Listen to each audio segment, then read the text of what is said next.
not that good. Okay, because he had a bad start to the season. Okay, you would think that would hold value, correct? But So for somebody who has five position eligibility and is sitting like 6 position 260, eligibility, and a guy that you got and gave up Jordan Romano for in the beginning. Let's be honest here. Okay, yeah. Now, wait a minute. Now, and look what he's done in Devin a month Williams for my team. And look at Yanni Diaz, what he's done for my team. and then you tell me I'm interested in Josh Rojas as well. So I offer you the two of them for Chris Taylor, and you're like, that's insulting. And that's still ridiculous. Rojas would just be somebody who I would ride when he was hot for 2 weeks, and then it would be on his merry way. Rojas plays 5 positions. Yeah, so what? You picked him off the waiver wire last week. Welcome to Bigs Live, everybody. We're talking about a trade that didn't happen. The only reason he was on the waiver wire is because I needed to open a roster spot, and then I picked him back up. Yeah, I mean, he's a value of Chase Peterson. That would be a good trade. Who you probably take. Who you probably have on your roster at some point. Well, of course I'll have him again as soon as he's cut. I'm sure. But anyway, that was fantastic. Frank, where are you in the standings and where am I? Hang on. Let's introduce our guest before we go any further into this argument. At the end of the day, you're keeping your own players. Iron Horse Charlie, commissioner of the Doubleday Pro League that I am a first-year member of. Welcome to Bigs Live. Thank you so much for joining us here this evening. Awesome, thank you. Coming from Albuquerque, New Mexico here. Born and raised, big baseball fan. All I ever wanted to do was play Major League Baseball. So now I get to fantasize that I'm a Major League manager. The Doubleday Pro League is very tough. I mean, Yahoo, we're rated platinum in Yahoo. That's not easy to do. Right. That's year over year. We've got this is our 15th season, and we got Podcast Joe in the mix. Guys, I have done some horrible things to this league, and I'm going to do awful things to it. It's been fun. It's been fun. Let's leave it at that, and we can get into more of it if we need to. But thanks for having me, Joe. Absolutely, Iron. I appreciate you being here with us. And, yeah. Hey, Iron, is that the Yogi Berra? Is that the Yogi Berra Jackie Robinson slide behind you? I think that's Ty Cobb. I think that's Ty Cobb. Yeah, it's definitely Ty Cobb with the spikes. Yeah, domination in the Doubleday Pro League pissed me off a couple years back, so I pulled that up. Okay. Going head-to-head against him. And I'm going head-to-head against him right now. Yeah, you are, and you're going to win this week, it looks like. He's whittling away at my 8-2 lead. Mm-hmm. So Horner and Morrell have just come out of nowhere. Of course, domination, he'll pick up the guys that aren't projected to do well. Mm-hmm. They just the guys that are overlooked. He doesn't care about that. He's looking deep. He's digging deep. And this is the only league he plays in anymore. So he's ready to whoop everybody's ass. Mm-hmm. Guys, these rosters are huge. We play every single infield position, plus a corner and a middle, all 3 outfield positions, plus 2 other outfielders and a utility. It's a very, very deep offense. And that's the one thing, Iron, I have to admit, has been the hard part for me, because we only have so many roster spots. And I have some injured guys who've been on my bench or been sitting on the IL. The strategy I'm using of stacking a whole bunch of relievers to try to win saves plus holds every week here is preventing me from having any semblance of a bench. So my offense is kind of hurting after this. That being said, I had a great day. Well, yeah. The thing is like with the roster structure, it's difficult to win pitching. It's always been difficult to win pitching in this league, but why do you think that is? It's because of Ali Barca, and it's because of domination and fanatics. Those 3 guys are perennial winners, perennially at the top. They get in the playoffs every year. It's like, look at Ali. He projects to go. he's got the lowest power score according to RotoWire, Mm-hmm. and he's kicking everybody's ass whenever he gets a chance. The guy wants to win the league. He's out to win the league. That's all there is to it. Yeah, this is another guy I've traded off a bunch of pieces to. Oh yeah. You know what I love about this league, and I'll show you guys exactly what I'm talking about. All of these trades, keeper league means we can trade draft picks, and Joe's got a hell of a draft next year. I have made. I think I went full Frank and Costas on this particular team when I show you exactly what I traded away here. We are talking about. It started here with the Romano trade. I traded Michael Fulmer for Jordan Romano for Michael Fulmer, but I got a 4th rounder, and that's when it began. Eloy Jimenez gone for a 1st rounder and Joey Gallo. Aaron Nola gone for Jose Barrios and a 4th rounder. Olsen and Ian Anderson, Frank, you would have loved this package that I put together. Oh, Look at him. Ian Anderson and Matt Olson for Brandon Marsh and Luis Severino and a 4th and an 8th round. So for your Joe, for your draft next year, you're just accumulating all these picks. Yeah. And I'll show you in a Oh, second what nice. my draft exactly is going to look like. I traded away Andrew Kittredge for a 10th rounder and Matt Foster. It's a better pick. I just got 10 rounds of improvement. Here's the fun one I did with Chuck. He wanted McClanahan really bad. And I'm like, I don't care. Like, okay, if you want McClanahan, just like throw me your 2 garbage pieces, but I definitely want like a decent draft pick. So I got a 6 and a 19 because 69 for. oh my God. Yep, that's exactly why I did it. Sounds like the bowl's finished. Josh Stamont and Alex Kirilloff were the pieces going back. And I threw at Emilio Pagan. I figured that he would want to pair him because he does also own Joanne Duran. We'll see. I gave up Freddie Peralta for a 3rd rounder to the guy who's joining us. Iron, how'd that trade work out for you? Well, right now it's not working out too well. No. But we'll When see how. Is he due back anytime soon? No. That's It just, it's one of those things. So pitching depth is important in this league. Pitching depth is important. So what we try to do, it's important in Major League Baseball. So what I try to do this year is give the rosters a little tweak, add saves plus holds. So you have a real bullpen. It's like, really, we're going to chase around saves like they're that valuable to where, the problem that I see, though, is that I equated a hold with a save. But at the same time, if we expand that roster next year on the pitching, we can add more relief pitchers to it, increase the innings pitch requirement, like you and Frank discussed, 2-3 weeks ago? Yeah, where 20 is the minimum currently, but like next year, I think 35 is your golden number just to extend it and see how people do. I can see in these matchups that nobody's going to miss a minimum at this point. Yeah, I mean, nobody is playing the strategy. No, we had one manager try that 1 year. Mm-hmm. He only stayed 1 year. It's not going to happen because the problem with playing that way, you're going to lose wins, you're going to lose Ks. Right.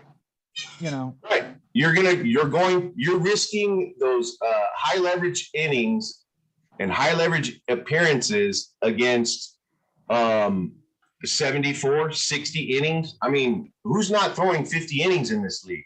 Right. Who's not throwing 50 innings? The innings minimum has been irrelevant. If we make it relevant, 68, 102. Yeah, my opinion, if you're not 77. drafting at least four to five starters that sometimes are going to get you 2 starts a week. Mm-hmm. If you're not throwing 50 innings a week, if you're inching to the minimum, especially Jesus Christ, like what are you giving up? Yeah.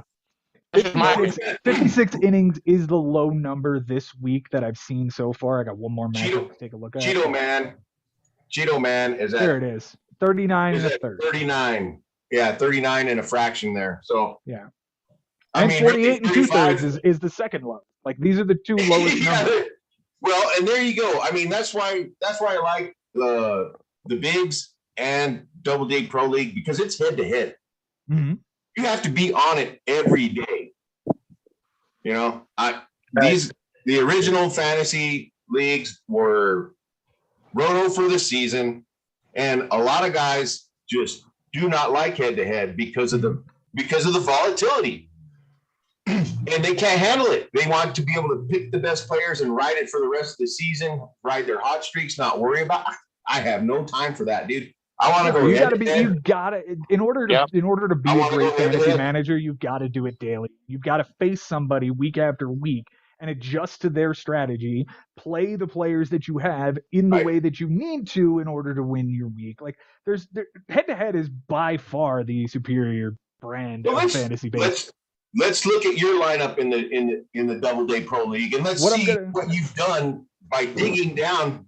You know, you've dug deep and you have granularity. You have guys that are hitting and doing well. Yeah. Now, I want to show the draft first. Okay, so the draft is 2 firsts, a second, 2 thirds, 5 fourths, no fifths, 3 sixths, 2 sevenths, 2 eighths, 2 nines, and a 10. I don't have any of the back 4 20s. I have these 2 for sleeper spots. I have these 2 for sleeper spots. But the vast majority of my picks are going to be in the top 10 rounds. Yeah, wow.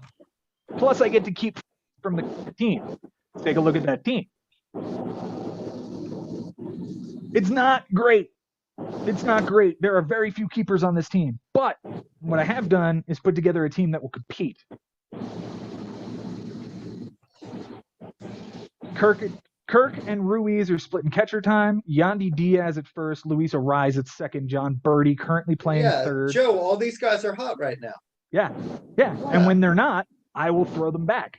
Yeah, exactly. You know, Juan Yepes is cooling off. Tommy Pham has been great. I traded for him because underdogs wanted Brandon Marsh so badly. He's like, can I give you Tommy Pham and you'll give me Brandon Marsh? I was like, yes. All day. Jesus Sanchez has been ridiculous. Let me understand that. You know, it's like Marsh for Pham. He wanted Marsh. What's the big deal with Marsh? He's at the time he was a little above league average, right? I think at the time he was hitting in front of like Ohtani and Trout, and now they figured out he's not good there. No. So. No. He looks cool. I mean, I get the guy. He looks cool. He's definitely my doppelganger. Yeah, but in the bigs, come on, against these other guys. I think he's owned in the bigs. He's at least been fringe. Like he's a guy that's bounced around, but I think he's owned. I think Jason still has him. No, he's on the waiver wire. He's on free agency. Okay.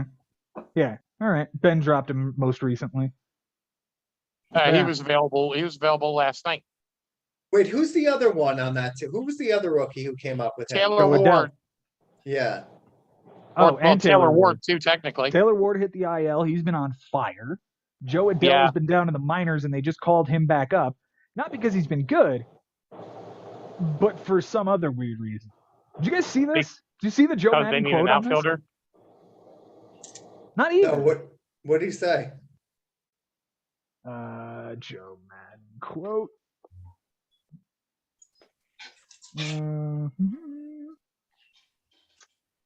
Essentially, the feeling was that Joe Adele's getting called back up, not because he's been succeeding, because he's been 5 for 50 at AAA. He's been awful.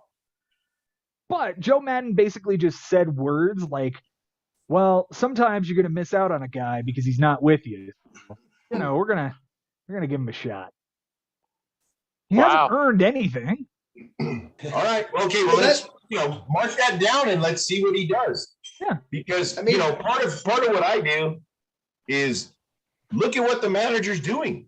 If he's dropping the guy in the order and you already know the guy's not hitting, that's why I dropped Hoskins. I traded him. It's like man, I want Mancini. At least he's getting average. And now I'm way happier with Mancini than a little bit of Hoskins for a brief moment, and then he goes back to being the same guy. Mm-hmm.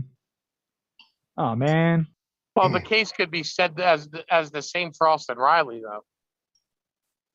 Austin Austin Riley has a gets third in that order in the beginning of the season. They dropped him to seventh.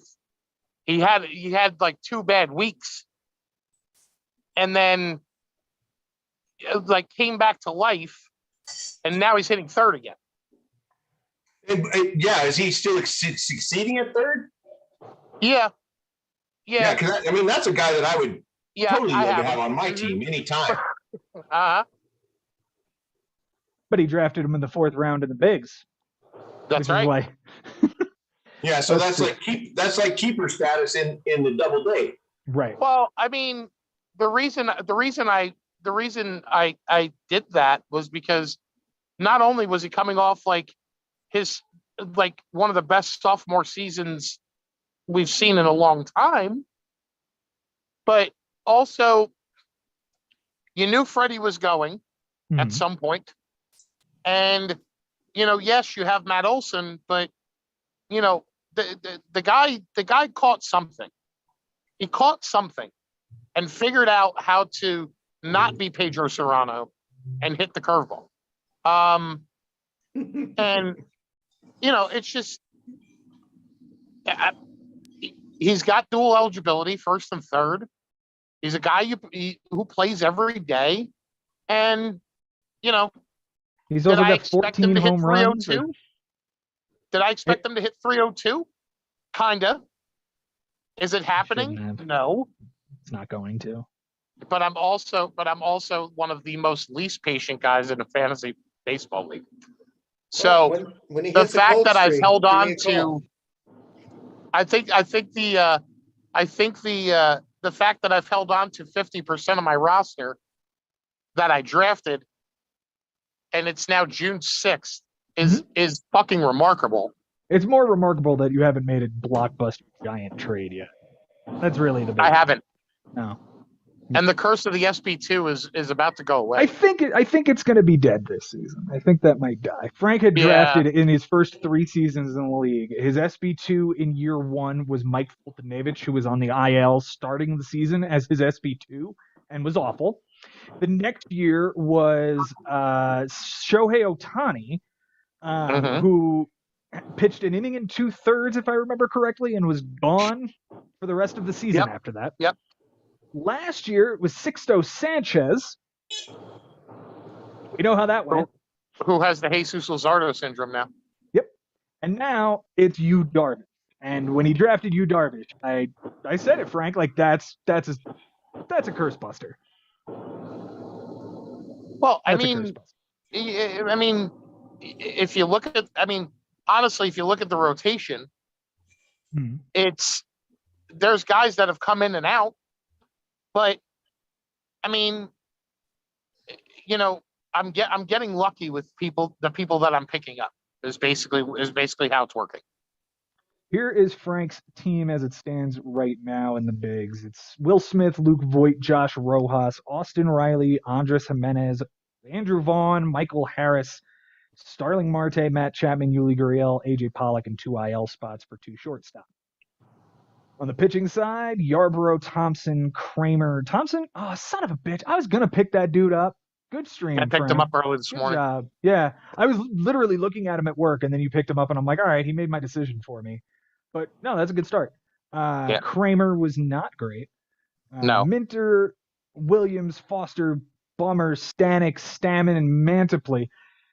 Iron, is this the kind of bullpen you're talking about? Like, do you want to get this deep with it where the middle relievers have value? Yes. Yeah. Absolutely. All right. Then I would highly recommend you add a specific statistic to next season. We'll get to that in a moment. Dylan Cease and Corbin Burns being your top 2, dude, is filthy. And the fact that you've even lost strikeouts even once this season with those 2 dudes on the roster is disappointing, but you've got these 2 dudes, so that's a pretty good one too. Iwan Walker being a waiver wire pickup, Corey Kluber was a trade piece, and Yu Darvish. It's a good team, man. It's a good team. You just it feels like there are a couple of teams in this league this season that are good but getting unlucky week after week. And that when they catch fire and go on a run, it's going to be really nasty. I had a great day. I hit 103. Wow. Go me. Joe, I are hit- you worried about your catcher? No. It's Do Adley you think- Rutschman. I thought he was going to be better than this. He's played 20 games. He's Yeah, hitting really. 100.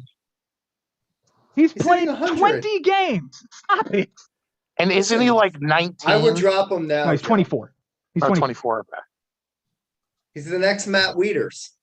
I He drop has him. 50 Yeah. at bats. He has Go 50 ahead. at bats. Go ahead. Listen, just trade him to Costas. He'll give up Josh Hader and probably the rest of his bullpen for him. Just do it. What place are you in? It Frank? doesn't matter.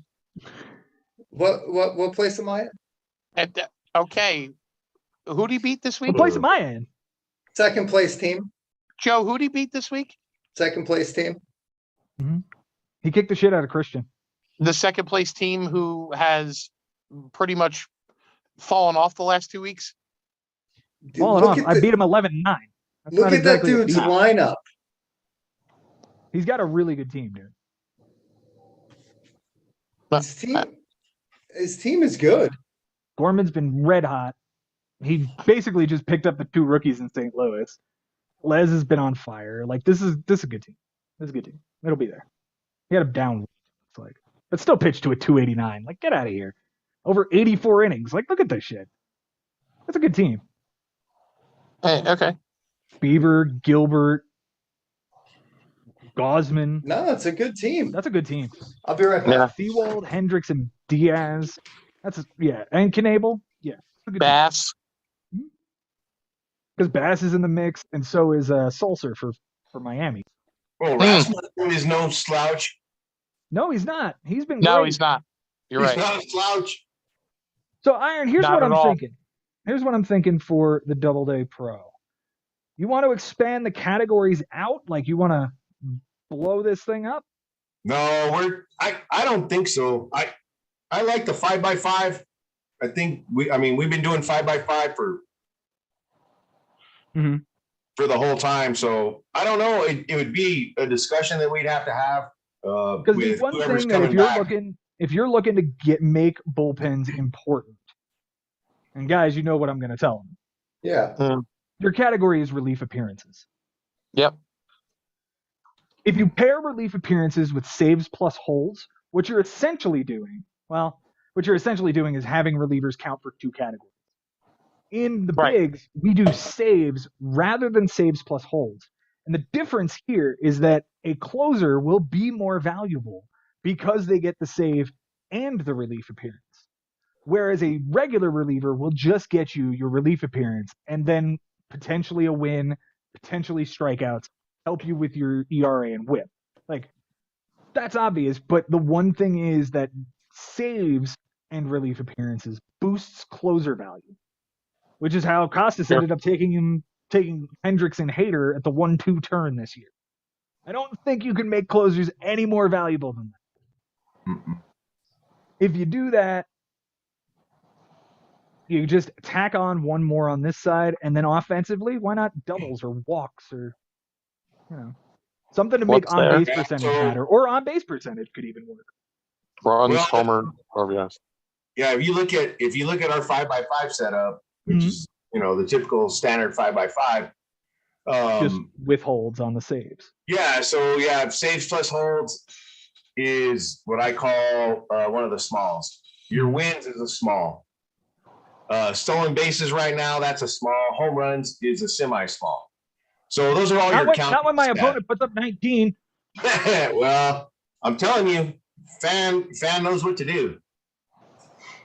He doesn't project first place and have the highest power score on RotoWire for nothing. Brendan You have to- Rodgers you in have to be able to- Colorado this week. That was You have nasty. to see what he does is he picks the guys that are projected and effective. That's who he has on his team. Hey, Costas, They're look who was on his projected roster and this week. Oh, yeah. Oh, My old friend had a good week. Yeah. 2 for 3 with a run, 3 RBIs and a steal. That's a nice week. I mean, I'll say this much: this dude wore me the fuck out. Like I I just had my couldn't friend Chris stay Bryan. close. That's why I had to let him go. But then Chris went back to the DL. That sucks. What'd you get? I know. Like 3 or 4 games out of that guy before he went back? Yeah, he got a double, and then that was it. He was out of there again. My recommendation, honestly, if you want bullpens to matter, it's relief appearances. If not, if you're looking to just add one category for next year, on base percentage is my offensive vote. And if it's not relief, yeah, it'd be 6x6. 6x6, I could handle. Mhm. I don't want to do a 5x6, but 6x6, I could handle. No, I hate the idea of having imbalance because then you can draft for that. Like you can draft around an imbalance in the number of categories when it's smaller. Yeah. We have 21, so you can't really do it. Like it's 11 offense and 10 pitching, I think.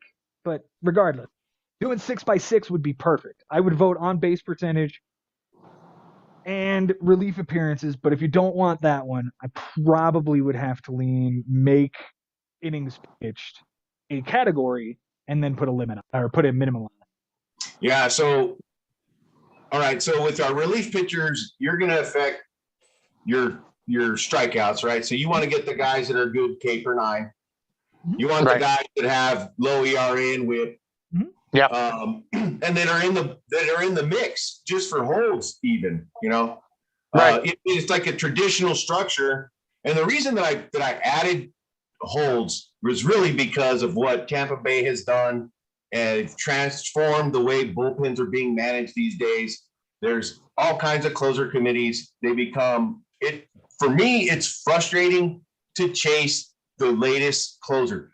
Because in the old days, you know, I just punt it. I don't even need a closer, but that was my strategy for 12 years. Yeah. Hey, that's what I do now. I'm playing you guys 5-4. I used to lumber up on pitching. I mean, you look at the record book, and I dominated pitching for, you know, the years that I won some championships. It's like, no, I'm gonna, you know, that's what domination did to me this week. He learned from the past matchups that we've had. He's like, dude, you just keep throwing pitchers at me. I said, yeah, because I don't have any closers. I don't have any relievers. I'm just gonna go all starting pitching. So I felt that there was a weakness in that just because of the way that the game has changed. At least if you had the closer and the guy that was next in line on your team, it would be cool. But I think the last years of having traditional bullpens, and you hear the announcers on the games crying about it too. Oh yeah, you should know when you're coming into the game. You're coming in the game when he tells you to come in the game. So get the job done and move on and let's win. It's about the team and their approach. So that's why I added holds. I'm not trying to diminish the closers. They have a role in the league with relief appearances. And if I added relief appearances, I would probably drop the holds. That would make sense. You know? Yeah. Because then you're getting something out of your middle relievers, but you're still building up the closers. Yeah, because you could load up your team with middle relievers, nobody that's closing, and that's sort of what I've done. If I have a good closer, of course I'm not going to get rid of them, but I'd rather have the guy that comes in for an out and gets a hold. I had 3 1-out holds last week or this week in one day, so I had got 3 holds in one day, and it only took me 3 outs. I'm showing you guys here what's called closermonkey.com. It's one of my favorite research websites. They update all of the time, and most of the time they're on point with like who's next in line for a closer's job, when there's an interesting committee, who would be the head of that committee. Like I've been keeping an eye on this Boston thing because Boston has not had a closer in a while, like since Matt Barnes took a shit, and there's not really anybody else. Like now they've got Tanner Houck there. Tanner Houck is now the closer. Like we all thought it was going to be Whitlock this year. Yeah, they were off, Joe. They were off at the beginning of the year with their closers. Yeah, I never thought it was going to be Whitlock. I always thought he was going to be like a starter. The only one they were right on Robertson. Okay. this site. Mhm. See. They were wrong with Baltimore because that's why I took Tate. And Everybody was fucking wrong with Baltimore. Nobody saw Yeah. Jorge Lopez coming. Yeah, I Joe, I know. own him, you and I didn't did. see him coming. Well, Batista was pitching well for a while, and so was somebody else. Yeah, Lopez was on some sort On of leave. paternity. Yeah, I think he was on paternity leave when Batista was getting saved. Yep. No, No- but Iron, this nobody is got why, like, this is Kansas the City, right? value of it because it's so much fun to try to figure out who's coming and where, like who just pitched, how not if they just pitched, how many pitches did they pitch? Were they in for Right. 2/3? Did they walk two guys? And then so it's kind of like I feel like it's sort of an art form to figure out who's going to come in. I have to to show stack you your team Ben like and that. I the last few days here because we have been playing absolute chess with a bullpen. All right. I picked this guy up, Sam Henkes, this morning and threw him in the lineup. Kittredge came back into the lineup today. Michael Fulmer got me an inning. Raisel Iglesias sucks. I don't know why. Hankage sat on my team for a week. I'm like, I'm not dumping this guy till I get something. And I finally got a third of an inning. Yeah. He's off the team tomorrow. Diego Yeah. Castillo also got me a very nice inning. I really appreciate that inning, actually. Yesterday, And a win. And a win, yeah. I appreciate it. Yesterday, I had Drew Verhagen. Wow. Yeah, I watched some of your ads, like, who the hell is he picking up? Guys, Who is that? he pitched. Right. Dude, Right, that yeah. threw innings. Yep. Here is Jaime Barria, who was awful. But gave me 4 innings. He pitched. Ryan Brazier gave me an inning too. Like I was pitched. jumping. Yeah, it's just jumping dudes in there every single day. So many of my moves. So Here's what Jim did Bob Ben Hurd. get? Like 30 relief appearances? He's gonna beat me by 2, I think. Yeah, he got into the 3. He got into the 20s. I didn't make it, but had to, I can replace injured guys. Yeah. I just don't need this dude getting a win. I would highly appreciate that dude not getting a win. Oh, he's pitching good again? I had him for a while, and then I dropped him. Yeah, no, he had a really great start tonight. 7 innings, And you 3 tried walks. to trade him to me when you had him. And Well, you I would mean, have this look at start the if you had 3 taken him. starts before. Look at the 3 starts before. Like there were like 7 innings, 10 strikeouts. Look at 2 innings, a loss, and a that- 31 and a half. No, I want before to that. put something. I want to put something into perspective. Iron, can I ask you a question, sir? Yeah. Sure. Would you, if you had to choose Look at it. There it is. based on player value, whether you would prefer to have Tim Anderson or Trevor Story, who are you taking? I'm taking Tim Anderson. Okay. Thank you. That's all. That's quick and easy. I mean, Story's a great fit right now for the field that he's in. I think he discovered the green monster as an asset for his swing. Right. Of course, we're gonna have to see what the changes are for defenses on Major League Baseball next season. But Tim Anderson, White Sox, that's my American League team.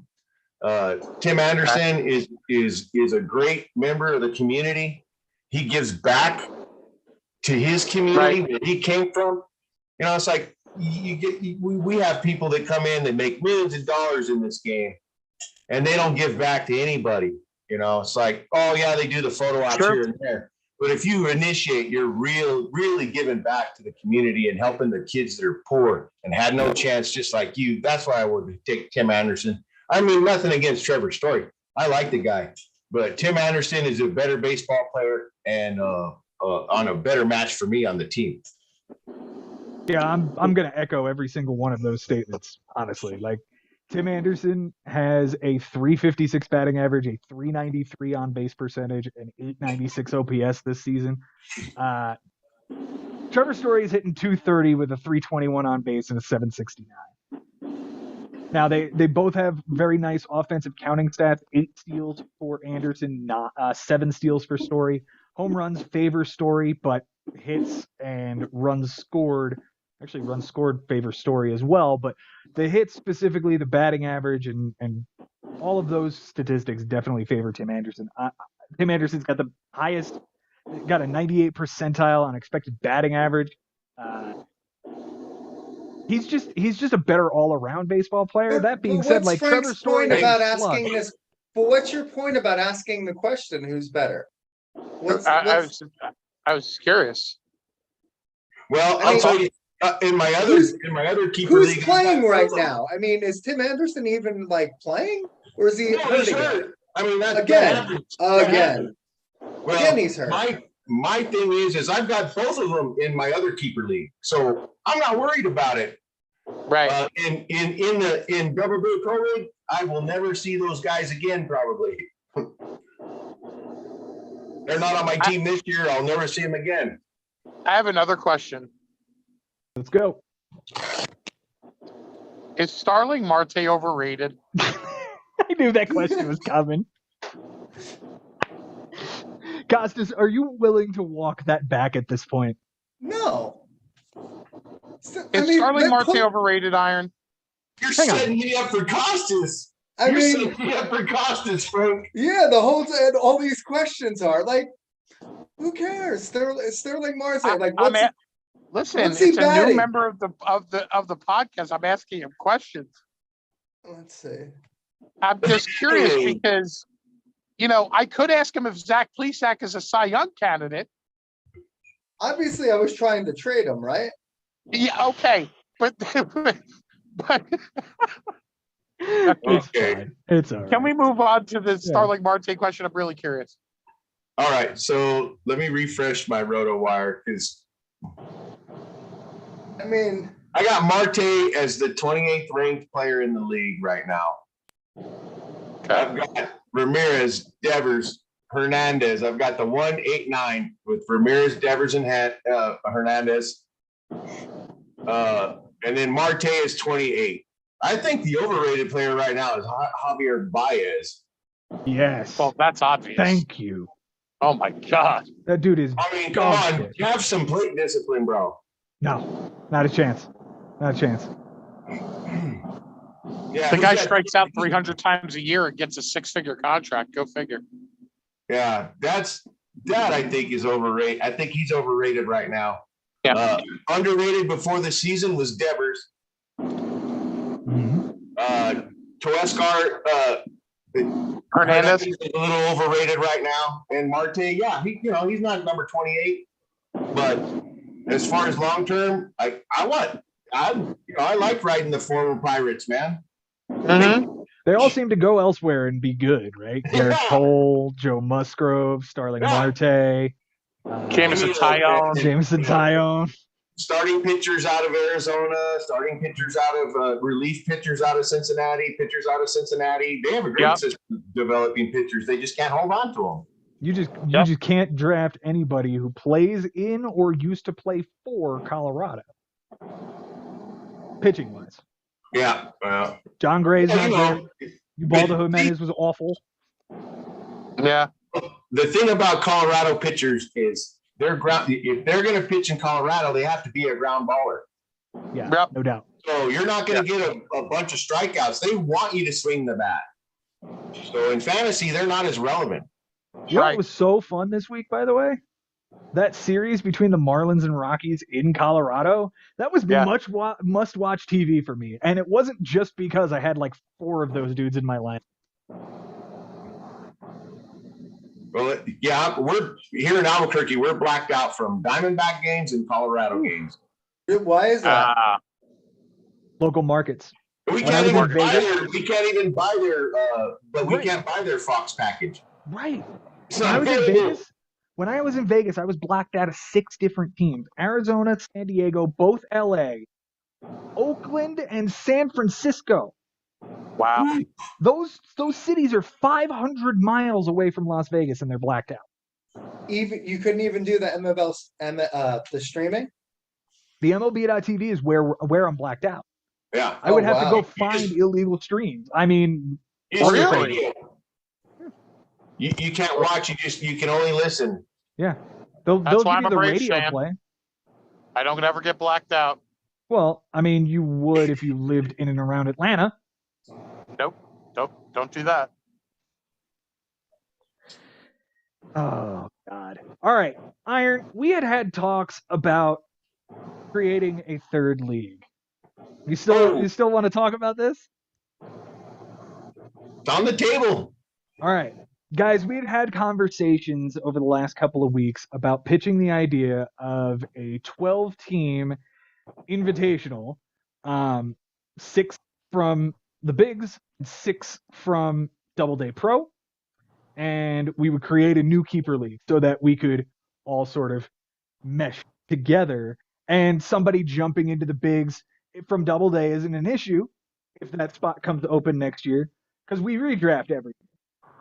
The problem would be if, say, Frank were to join Double Day next year, he'd be taking over somebody else's team with a whole bunch of keepers, and maybe he doesn't like that, and there's an issue, right? Like, it's better if we were to just start anew here with 6 and 6. The only question I'd have for you, Iron, is which league would I be representing? Obviously, you're going to be representing Podcast Joe. You're gonna be on both sides. I am on both sides. I think you'd have to have a spot on the big side, or if it all depends. Yeah. We set it up to where we have divisions. You have the Double Day division, and you have the bigs division. Mm-hmm. I think that's a great idea. If we have 12 volunteers, and we've got 5 from Double Day, I think we've got one right over there. Me. Frank is volunteering. I am. All right. If we only have 5 from Double Day and you're the 6th from Double Day, then you're in Double Day. Okay. I think it'd be like you're like any team that's ever gone from American League to National League or back and forth. The Brewers, there you go. the Astros. The Brewers will always be an American League team to me. Always. Well, they haven't been an American League team since like the early 90s. I know, but still, I remember Gorman Thomas and Cecil Cooper and like Harvey's Wallman. Robin. Yeah. Well, Starling Marte is also overrated, and I would take Trevor Story over. I love it. I would take Trevor Story over Anderson any day. I mean, it's wow. Joe. Yes. I mean, he could heat pepper in the questions, but I consistently beat him, and I beat him every year I played. So Nolan Gorman it's goes good to have other opinions. Yes, absolutely. I mean, maybe like one-on-one, but when you look at the day-to-day managing, I'm clearly better than Frank, and he just can't handle it. Oh, I mean, it's just that sounds like end of season challenge right there. I Frank. mean, what happened the last time we played? you won, but That's right. What's the overall? What's the overall? Just remember that. And when I play you again towards the end of the season, and I stop your ass, it's going to be a lot of fun. Thank you. I told Big you, I Joe, felt what are bad. the standings? Show me who's up right now. I want to see the standings. You want to see the active He is.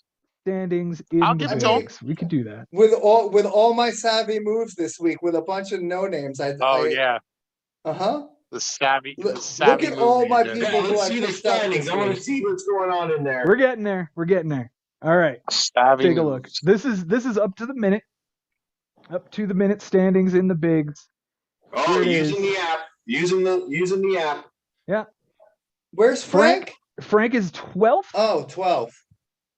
Costas will be sitting in 7th after Costas put a whooping here. Dude, that's a great team name. Thank you. I'm usually the Brook Dogs, but I did bad, so I had to change it. And it has worked for the second year in a row. I don't know what the curse It's of this like thing changing is. the manager, right? It's like the only way we can change the manager is change the team name. Exactly. We're the manager, right? I would have fired people in myself our league after that last change it We have people in our league that change their You're team fired. name like daily. Listen, Oh, man.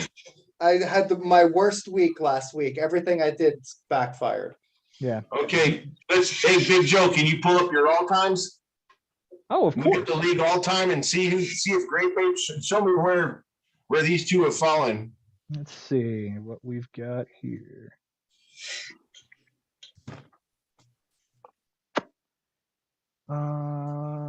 I know what we're looking for. Okay. It's a lot of fun. Yeah, it's the league page standings, and then you can go all time. League page. Hey, yeah, Frank, I think he's trying to call you out. Great Babes is saying That's fine. that fine. that you're nothing over there. Small He can cheese. call me out all he wants. I mean, I'll continue to take my overrated center fielder and my, your he can IL tell me about shortstop. Your IL shortstop. and my shortstop who's better than your dual eligibility shortstop. Yeah, I'll He continue plays to play second. with that. He plays That's second fine. base on my team because Okay. I'm smart enough to and I make just batter acquired- moves and people in and I out. just I don't just acquired- keep riding with the same people and hope for the best. Hmm. Whoa! I also just acquired one of the best hitters in the National League to play second base for me. How's Segura for you? He broke his finger. He's out 10 to 12 weeks. He's no longer on my roster. Didn't you trade for him or I something? did. I did. Yeah. A good Yeah, pitcher, look right? how that worked Hey, out for Frank. Ben. How did that work out for you? Hey, Frank, I Yes. would have taken Segura in a heartbeat. Exactly. You can't Thank you. forecast finger breaks. Yeah, you can't forecast that injury. That I trade mean, was no. good You for can him. forecast Really what the guy's doing. And Michaelis was a free agent pickup. Don't forget that. He didn't draft Michaelis. He had no draft capital in him. Look He traded how away it's a dude working. he picked up off Exactly. the waiver wire for a starting second baseman. He got I hurt. think- Shit I happens. think that shows. Yeah, I think that shows credit for Frank. I got to give Frank a gold star on that one. That's what have we got to the team page and the overall standings? I don't Now we know want to find where out the we're overall looking at. standings because you just got shut down yet again. What it had Great Babe was 8, Okay. and then Frank's team was in 12th. See, this is Mhm. how it was before this week. It's Frank in 10th and Oh! Costas in 11th. Yeah. A game ahead. Ooh. Costas had a huge week. Frank didn't. Right. And the guy who whipping Frank, he beat me last week, but not Okay. the ass whipping All that right, Frank took. so let's see. Who did you play? Pina Colada, second place. That's a good showing. I don't know, Frank. He's stepping up. He's got bragging rights right now, bro. And This week. last week I played Frank's opponent, and it wasn't the ass whipping that Frank took. No. Uh-oh. What was it? It's called fantasy baseball for a reason. Or 2 weeks You played ago. him 2 weeks ago. You played him 2 weeks ago. That's a 10-9. completely different team at that point, Costas. He makes roster moves. People get injured. Things change. People go into slumps after being hot. Like, things change in 2 weeks. Yeah, really. Okay, scroll down there. Oh shoot. Okay. What do you need? Let's go to all time. Where is that? All right. Where am I looking So scroll up real quick. Mm-hmm. You've got standings. Stop at standings when you go down. Here. Okay, to the right. Ratings and levels. You got shoot, man. How long? Where is it? It's got to be in there. Oh, Frank, you're a Ratings and bronze levels level. is pretty cool. Frank, Yeah. you're a bronze level, There I you go. think. There you Oh, go. you're bronze. Wait. I think you have to hit that drop down, bro. Oh, this drop down? Yeah. All that's going to give us is the head-to-head stats this season. Yeah, Right. you're right. Okay, so That's the On next, my that's team- the on next my- extra innings podcast. on is my that one. league, to the right of shoot, now I got to get back to the screen where. Oh, yeah, here it is, all time. Yeah, all time should be there. Oh, shit. How the hell do we get that? It's been there, bro. It's part of Yahoo. I don't know how we don't have it, because that would be awesome to see all of that. That'd be great. Yeah, so these see like what I'm telling you, Fanatics 2008 first place, first year of the league. Then he comes in second place. Then he comes in third place, right? Then he comes in second. Then he leaves and he gets his buddy to come into the league, who might be a rep for the new league that we're going to create, the Bigs Double Day Pro League. It would be Phil's. He finished in the money 3 times and then left, and Fanatics came back. And look, he's all over the leaderboard, bro. 1 year, 1, 2, 3 championships in a row. Yes, 3 titles in a row, and a I mean, third I was place. happy. I was happy that I had 2 titles, right? Mhm. I got 2009, still got the T-shirt, and 2016. Okay, Phil's beat me head to head 5-5. It was 5-5 in the championship. We were head to head all Here? season. Yes, that was just brutal. 2012. So it's like, I don't want Fan to win. I need to He's get got 3 a nasty championships team. here. Huh? He's got a nasty team. He's It's whooping my ass brutal. this week. He's building up a superior product. All right, 1 keeper, 2. I have to end it soon. He's got Muncie on the IL. Yeah. You know, Muncie's going to come back and hit. That's just what's going to happen. Mm-hmm. Anybody in that lineup is going to hit. Because What do you hitting think his is keepers are going to contagious. be, Iron? Is it Vlad, Witt, Look at it. He's got Springer. It's Ozzy, like- Springer, Castellanos? Like, what are the keepers here? That's the Well, interesting piece. That's the thing to me. Like, these guys are trading for so many of the pieces that are out there. You can only keep 5. Like, there are people who have traded for 5 guys off of my roster, and all that means is I'm going to be able to get them back. Okay. Shane I'll give Bieber you might his- be a keeper. I'll give you my 5 for him right Sure. now. He's got 1, 2, 3, 4, 5, 6, 7 players in the top 40. Number 7, Vladdy Guerrero. Number 21, Bobby Witt. Yep. 26, Ozzy Albies. Yeah. 27, Witt, Merrifield. And then I think it's important that you have to have in this league a keeper that's a pitcher, and he's got Shane Bieber. Bieber's the answer. Right The only there one on I- his scale is Nick Castellanos and George Springer at 33 and 36. Bieber is Yeah. 31. I would probably keep either one of those outfielders over Whit Merrifield at this point. I'm not liking what I see from Whit, and I don't know that he's going to age particularly well. Because he's already, I 30 personally would keep Max Fried. over Bieber? Yeah. Fried. Yeah, Fried is at 51 in our league. Right. But still, like, the guy doesn't fucking walk anybody. That's He's true. in the top 50 for Dynasty, though. He's 46th for Dynasty in our league. And Pablo Lopez is having a ridiculous season this year. He might contemplate keeping him. Joe has a man crush. Dude, it's not a man crush. Yeah, It is a full It is. on love. Okay. I Okay. have devoted my life to singing Pablo Lopez's praises, and it started I- 3 years I ago when wanna I share said a at story some with point you he's about going to him. be a Cy Young winner. I want to share a story with you about Pablo Lopez.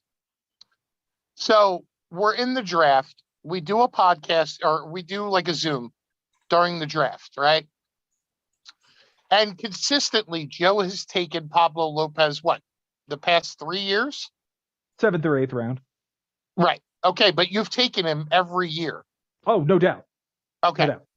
So we're sitting there and we're talking. We're like, and it's recorded that says, I said, Joe, there's no fucking way you're not taking Pablo Lopez. I'm not taking him. I'm Mhm. not taking him. I'm not taking him. Joe, Okay. you're not going to take him? No, I'm not going to take him. Joe, you're going to take Pablo Lopez at some point. Mhm. So he says, no, I'm not taking him. Like, he was dead serious about it. I had no intention of coming out of the draft with this guy on my roster. Exactly. He had had a shoulder thing that shut him Yep. down for half the season last year. I Yep. had no interest in seeing this guy on my roster.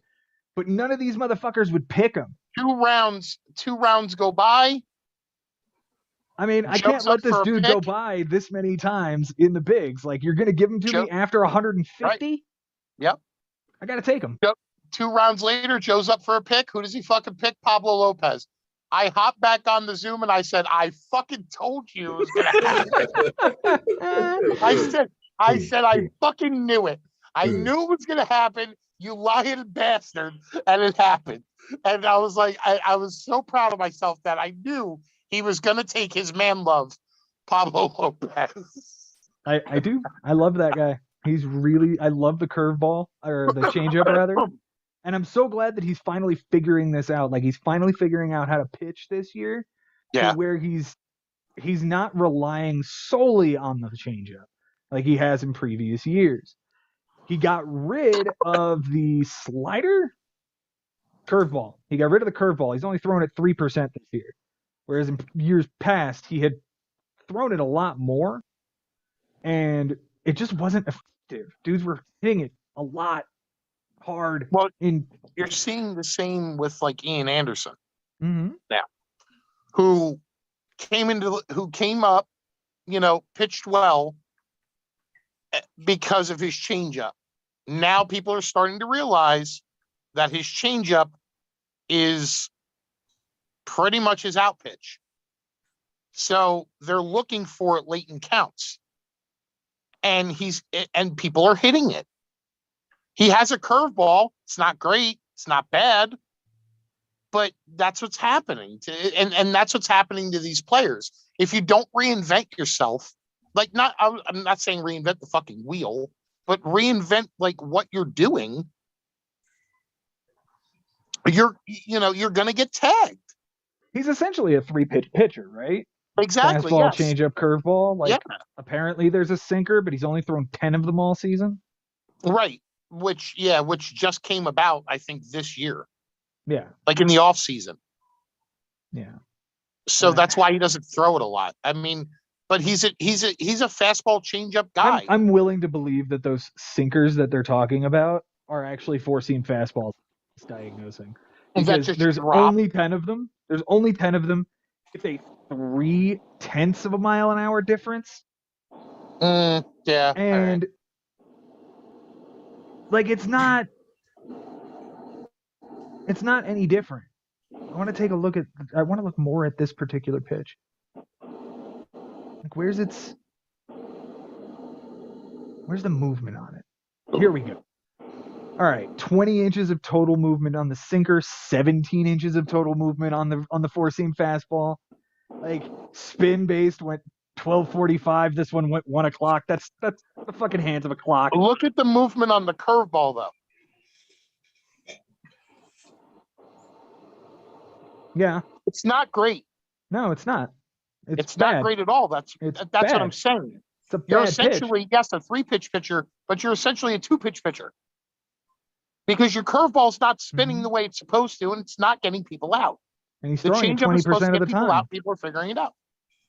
And if you can sit fastball and adjust to the changeup and just let the curveball fucking go. Exactly. Like he's throwing that changeup down and in. Down and into a right-hander. Down and into a righty. Yeah, usually. Down and away to a lefty. Down and away to a lefty, yep. And he's throwing up with the fastball. He's throwing it in the same spot. So, like, if you see the ball essentially. down, you know it's going to be a changeup. If you see the ball up, you know it's going to be a fastball. Like, this dude is really predictable. He's very predictable. That curveball is mostly out of the zone. Yeah. Yeah, the curveball's out of the zone usually. It's all right, Joe, you know what it is for you, Joe. Okay. After this. Yeah, you know what the curveball really looks more like? It looks more like a slider. Okay. Maybe you should just adjust to that. As opposed to like a 12-6. Mm-hmm. A 12-6 curve, it's more of a slide piece. And it's always out of the zone. It's never, he doesn't hang it, which is good. But people aren't fooled by it because they're sitting fastball changeup. Yeah. Iron, what's your question, man? Yes, sir. Sorry. Okay. Who owns Pablo Lopez in the Doubleday Pro League? That's Fan. When did he take him? Let's see. 121st. I got Lopez after 150 in the bigs. Yeah. So he took him in the 11th round in a 121st. 12-teamer. I took him in the 10th round in a 16-teamer. I got the value. Major value. Yeah. Major. I love the small market guys. I just do. Mm-hmm. I mean, Costas is a huge Kansas City Royals fan. As soon as somebody goes to the Yankees, they're overvalued in fantasy. Yep. Agreed. Oh, you got, Judge. He's coming around finally. No, he's amazing. He's going to be overrated early on, dude. Just striking out, no batting average. You can't have that in the double day. You have to have people that hit the ball. All right. Mm-hmm. Big Joe. Right? Yes. Yeah. All right. Just hits and hits and hits and hits. Oh, I love That's it. A-double-R-A, whatever. A-double-R. A-I. A-double-R-A-E-Z. Yeah. A-double-R-A-E-Z. Yeah. Arise. Well, those guys are badass.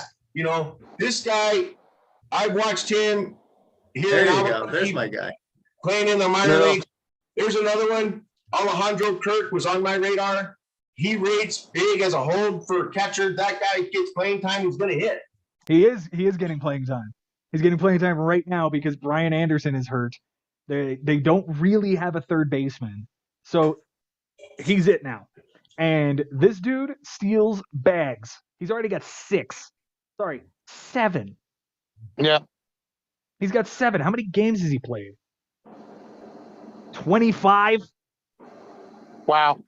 I know. That's why I wanted to trade for him this morning. I mean, we could still talk about that.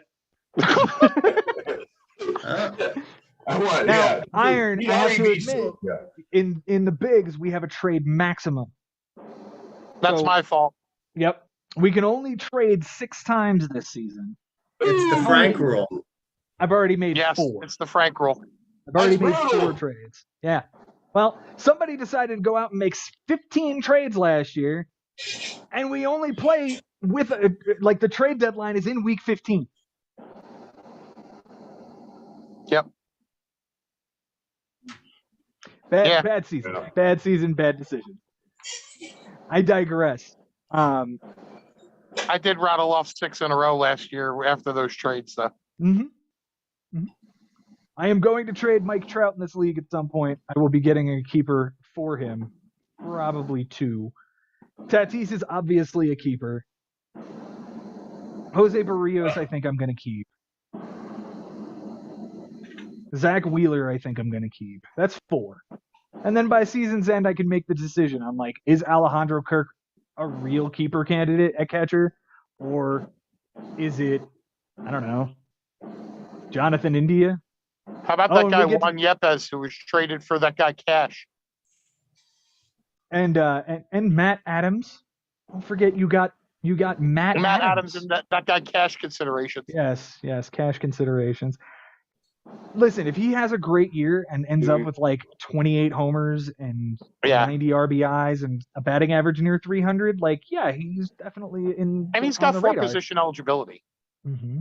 Mm-hmm. It's always nice. Yeah. Like I said, I get the rest of the season to figure out who's going to be my 5th keeper. All right, give me your 4 again, because I was trying to pull up the RotoWire cheat sheet. It's definitely Tatis. Barrios, Wheeler, and I could keep Glasnow. For now, we'll say Glasnow.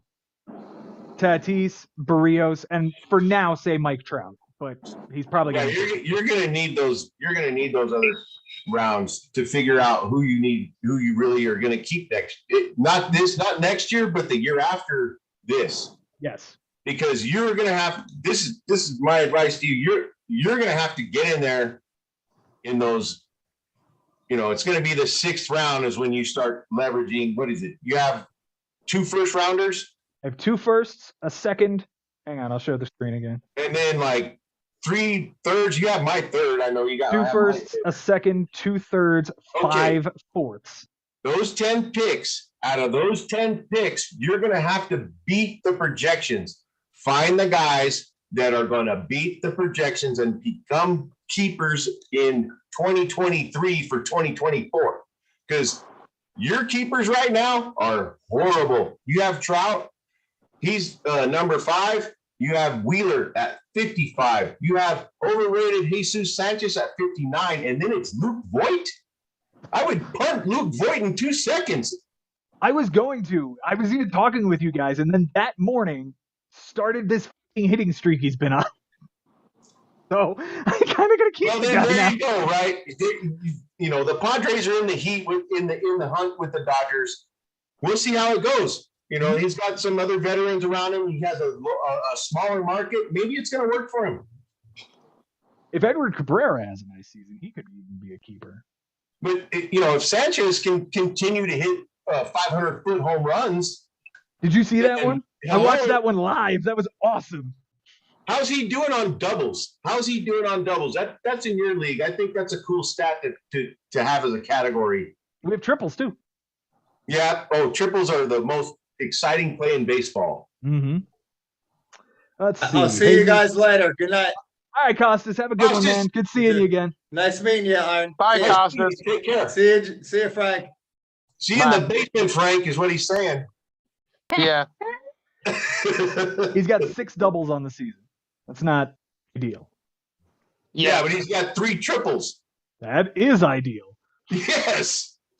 7 homers and 10 walks. Surprised he doesn't have a steal yet. Yeah. He's a good He's kid. a I'm gonna hang on to him now. He's a candidate. He's in that. Yeah, I mean, for all we know, he could turn around and hit 30 homers now. He's in that small market. Yeah. Look at all the guys that have come out of Miami. Come on. Yelich, Starling Stanton. Marte. They're like a AAA and a half team, right? Mm-hmm. Yeah. Mm-hmm. So that's what I'm saying for next year, especially those first 5 picks. Find the right guys. I figure, and I wanted to, this is what I want to do. I want to take a look at the draft results from this season and just sort of, I know that this isn't an exact science, but the 6th round is where I will start picking because our first five picks are for the keepers. So technically the 6th round is the first round next season. So imagine this is the first round. I get 2 picks out of this. Bobby Witt. And Pete Alonso. Oh, Alonso all the way. But he's not going to be there. I know Alonso isn't going to be there. I know Arenado's probably not going to be there. But see, these are the guys that I'm talking about. If you come in and you've got Bobby Witt and Pete Alonso on the line this year and you had that same draft setup, boom, boom. Those are the guys you pick. You skip Javi Baez. No doubt. You skip Stanton because he's hurt all the time. You skip Chapman. You skip Buxton. Buxton goes way down on my list. I would not even keep him. I have him. If I can get him in one of those 2 picks on the back end, like the 17-18 round, I'll take him. Right. If he's coming off the bench, I mean, basically he's a bench player right now. Mm-hmm. Yeah. Round 7, we see Max Fried. We see Jazz Chisholm. I love me some Jazz. Corey Seager is there. Carlos Rodon is there. JT Real Muto's there. I took Jonathan India in this round. The 8th round, Carlos Correa. Mommy said she's working on it. This is something. Mommy said she's working on it. 2 picks in this round. 8th round, you get 2 picks, Right. so it's 2-1-2. Mm-hmm. Yeah. And then it's 5. Okay, let's look at 2, 1, 2, and then 5 here. 5 of potentially these guys: Verlander, Schwarber, Bellinger, Clase, Snell, Meadows, Grandal, Winker, Crone, Aroldis Chapman, Shane McClanahan, Tommy Edman. I'll take a 50-50 on all 12 of those guys. Yeah. In Get order, 5 out I of would the probably 12. want McClanahan first, and then Edman's overlooked. Yeah. Edman's underrated. Yeah. Edman is underrated. There is a specific Damn, reason. he's got 14 steals already. Yes. 33 runs. Come on. Gross. It was 51 was the lead, and he's at 43. Yeah. And where does Nobody he else in the had lineup? 40 when we were looking at it just the other day. Like nobody had 40, Yeah. and Betts had 51. But this 57 14 hits. steals impresses me. That really does impress me. He has 57 hits in 53 games. Yeah, He's this is a good player. underrated. This is a great player. Underrated. See, Iron, that's the reason I asked you about Starling Marte, because that was the whole deal. He was trying to get Starling Marte for me, but then downplay him. Did you see him try to rob that home run tonight? I didn't watch the game, no. No. That wall. He climbed the wall of Dodger Stadium, and he was a row deep with his reach. Wow. Starling Marte, if you succeed in this is the thing, if you're succeeding in a lower in the small market team, that means that you don't give a crap if there's anybody in the stands, that you're out there doing the work that it takes to become a star. Exactly. Starling Marte is a star. Yes. I would not want to face him in any critical situation. I don't want to face him ever. And then if he gets on base, what do? You can't stop his steals. He's going to pick the pitcher off. You read the pitcher, you're picking him off. He can't get you because you're already 2 steps before the catcher even has the ball. Right. And that's the thing. Like, I first of all, this year I took him 2nd overall. I was on the back end of the snake. And I took him 2nd overall behind Corbin Burns. Okay. So, but I traded for him middle of the year last year. And it was right before the transition from Miami to Oakland. So if you're doing that, the same stuff in Miami and Oakland, and you know what the guy's capable of, then you're looking, and okay, the Mets just signed him to whatever many years. Great, fantastic. So now you're like, well, shit, this guy's playing in a big market team. His value only goes up, in my opinion, because he's playing on a team that wanted to spend money and win, and the people that they put behind him, in front of him, like, you're hitting behind Brandon Nimmo, who no-brainer. Huh? No-brainer. Oh yeah, and like people Nimmo's underrated. Look at his I was just going to say that. And I fucking love Brandon. Well, that's what I'm saying. You're hitting behind a guy like Brandon Nimmo. He's like a Dykstra. He's like a Dykstra 1.9 or whatever. He's a little Lenny Dykstra. Yep. And then you look at where Marte came from, and he succeeded there. Yep. What was the last great name? What was the last great name that came out of any of those teams that he was on before? Willie Stargell? Andrew McCutchen won an MVP. Andrew McCutchen won an MVP. Yeah. Right. Okay. Yeah. But they're very few and far between. Right. But you get the Mets, and you're on the Mets, and they want to win. I think the Mets they're gonna fight it all the way through. You're talking I believe it. They're the National League leaders right now. Who's to beat? The Mets and the Dodgers. That's right. And that's the series that's going on right now. Take a look at this. 259th overall, I drafted Brandon Nimmo. Yep. I love this dude. And I think I drafted Marte 17th overall. Mm-hmm. Yeah, that's huge. Marte is a solid player. I mean, I don't just look at what they're doing on the field. I look at their attitude as well. Right. Like Donaldson. I want that guy. I think he needs to get some help. I mean, why would you go into the parking lot and threaten somebody after the game? He needs to get some help. He needs to control his temper. Mm-hmm. He's got a problem. Yeah. But that's what I mean. Like, was drafted on our league. Ben had him for a minute, didn't he? That's what I look at too when I'm drafting people, because we have so many categories. you have to look at what when you're drafting offensively. I look at 5 tool. Is he going to hit me bombs? Is he going to hit for average? Is he going to steal me bases? Is he going to score me runs? And is he going to get on base? Yeah, and that's why I don't want to get away from the 5x5. Mhm. Right. Those 5 offensive categories are what matter. Exactly. You want the 5-tool guy.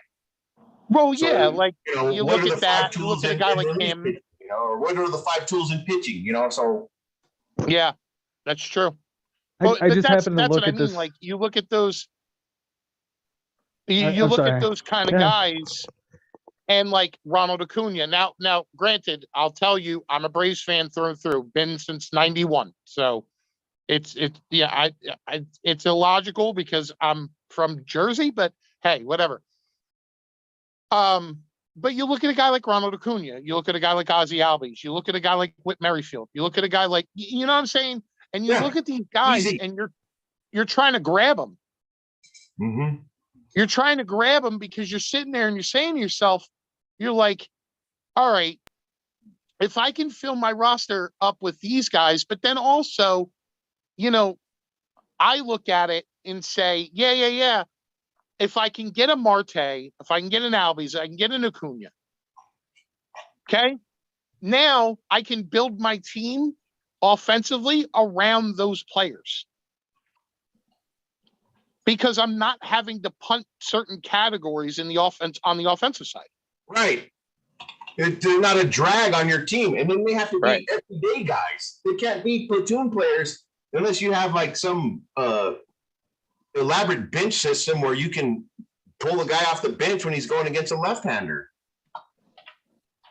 Well, and that's sort of the way that I was playing earlier this season. Like when I had Jock Peterson and I would bring in Darren Ruff, or I would have Brandon Nimmo and I would bring on Travis Jankowski to try to steal me some bases or bat on the other side, or there's a way to make that happen. And I think that there's a strategy to be found in playing a lot of the Giants guys together, Rays guys together. If you were to make a team of like Jock Peterson, you got to have Jock Peterson. Call it Jock, G-Man Choi, Yandy Diaz, Darren Ruff, and Wilmer Flores. Say those 5 guys. How good would a team that has those 5 guys on it be? And I guess it sort of depends on how deep the league is and what the categories are. But in the double day, you're going to sacrifice a little bit of pitching one way or another. So what are you doing there? Right. Yeah. You're giving up your starters. You're not competing for Ks. No. You're hoping to get wins and leverage the ERA and WHIP and just own saves and holds. You already got that. So you punt Ks for saves and holds. Right. And then you run your platoon guys on the offensive side. But you have to have a little bit of depth on your bench. And then you're limited on your streaming unless you want to stream offensive players, on the days off. Right. Say you've got 2 bench players that are mobile. Yeah, hey, the waiver wire is one thing, but the free agent pool is your bench. Yes. Mm-hmm. Agreed. I was like, I have this huge bench. These guys don't even throw in certain guys that I want. I'll just pick them up off the bench if this guy gets hurt. Right. Exactly. And I was just looking at the record. That's kind of what I did with Andre Jimenez. Right. I'm looking at the record book for Doubleday. Somebody set the single week all-time record for saves plus holds. This guy. Yeah. And oh my God. you're in the lead for the season. How did you do this week? I got my ass kicked this week. No, on saves holds. Oh, I think that's the only category I won. 6th in the Central. I lost. 4. The only thing I got is batting average. You've got 4. You only got 4 save holds this week. That's sad. You're supposed to get like 10. Mm-hmm. To dominate the category. Well, Raisel Iglesias was garbage. Danny Jimenez is on a losing team. Jorge Lopez did what he could. Josh Stammont's on a losing team. Colin Poche is a Ray. Camilo Doval is a Giant. And Tony Santillan sucks. But that's my bullpen. So here's the thing, right? what we were talking about earlier. It's like, okay, now maybe I can stream some relief pitchers. Mhm. Okay, this guy I'll be pitched right 2 back, days. He's been gentlemen. off a day. He's been off 2 days. You look at their pattern of when they come into the games, if they're rested, and like, is Diekman owned? No. Why is Diekman not owned in this league? Because I don't have a I mean, move he yet. was just You tearing don't it have a up. move until tomorrow morning. No, I don't have any moves. I'm burning all 9 every week. Mm-hmm. I'm burning mine by like Thursday.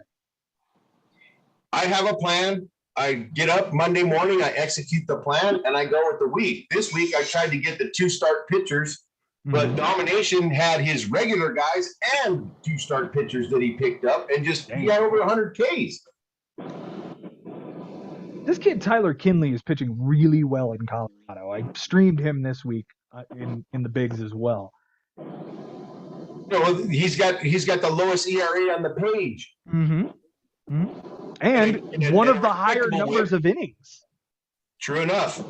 And he's got 24 Ks for 22 innings. That's a K per inning. And why are they still using Bard? I mean, not that I'm complaining. I own him, but right? I own Contracts. him. It's contracts. Oh no, Maris owns him. Right. Okay. Who's, There's another Met fan. where's that? Maris. Oh, he is? 986. What is it? 986. I can't remember the number. But he came in with Curly Shuffle was a guy. We still have 6 original guys from the original 12. We are down to 3 of the original 14. Yeah, these, you know, it was like early on in the season, I'm like, look at the standings. It's the veterans. But did you see Swag Money today? He gave Bad News a beat down 5-3. You got the 9th place team beating the 1st place team. Swag Money jumps into the playoffs with just one fell swoop. Oh yeah, top 8 make the playoffs here, Frank. So if I can sneak into the 8th spot somehow, while still doing this to my team, that would be the most ridiculous thing I've ever done, and I would be quite proud of that. Yeah, and then you use the same strategy during the playoffs and see how it goes. Anything can happen then. It's 3 weeks. Oh, yeah. I mean, you get call-ups, you get guys that get hot, like a Rosarina. You know, who wanted a Rosarina before the playoffs? Oh, well, he was okay. But in the playoffs, it's like he was better than anybody you'd ever want to own. Who has him anyway? And how's he doing this year? 23 runs, 23 ribbies, 10 steals, 261 average. It's a good dude. But here's the question: a guy like Bad News, is he going to be able to keep a Rosarena? That's a good question. Soto, Robert, and Julio automatically get kept. That's 3 outfielders already. Are you keeping a 4th? I've got Soto, Roberts, Otani, a Rosarina, and then Kershaw, and maybe Aaron Nola. That's maybe why he traded for him, to see if he could get another keeper over Kershaw. If it's me, I'm going Julio, Soto, Robert. That's it on the offense. I like Alek Manoah. I really like Alek Manoah. I like Shane McClanahan too. Me too. So Frank, who would you keep on this rotation? Manoah, McClanahan. Hold on, I'm looking. Okay. Manoah, Hold on. I can't see it. Okay, I'll read them to you. Manoah, McClanahan, Otani, Nola, Kershaw, Joe Ryan. Kershaw. You get 2. McClanahan. I think I go McClanahan, Nola. No. No, you'd go Otani? I go McClanahan, Otani. Okay. I mean, it's splitting hairs at that point, but Right. so But potentially, yeah. potentially, I will have one of these guys in the Right. first round. Like they'll be There you available. go. They'll be You're available. looking at candidates. Yeah. Oh, I was doing And that not for even as I was nothing, but- trading. Like, especially when I traded with bad news again. I was like, listen, I'm trading you a lot of guys. I need to know what you're keeping and what I will have available to me. So I do know that he's sitting with these 3 outfielders, and those are 3 of his keepers. Rodriguez, Soto, and Robert. Like that's an outfield of the future. Yeah. Now- Julio Rodriguez steals in 3 consecutive games. He's got like He's got 20, 16 stolen Rodriguez had like bases, 15 steals or 16. 16. 16, 6 homers, 269. 269 is the new 290 in the MLB.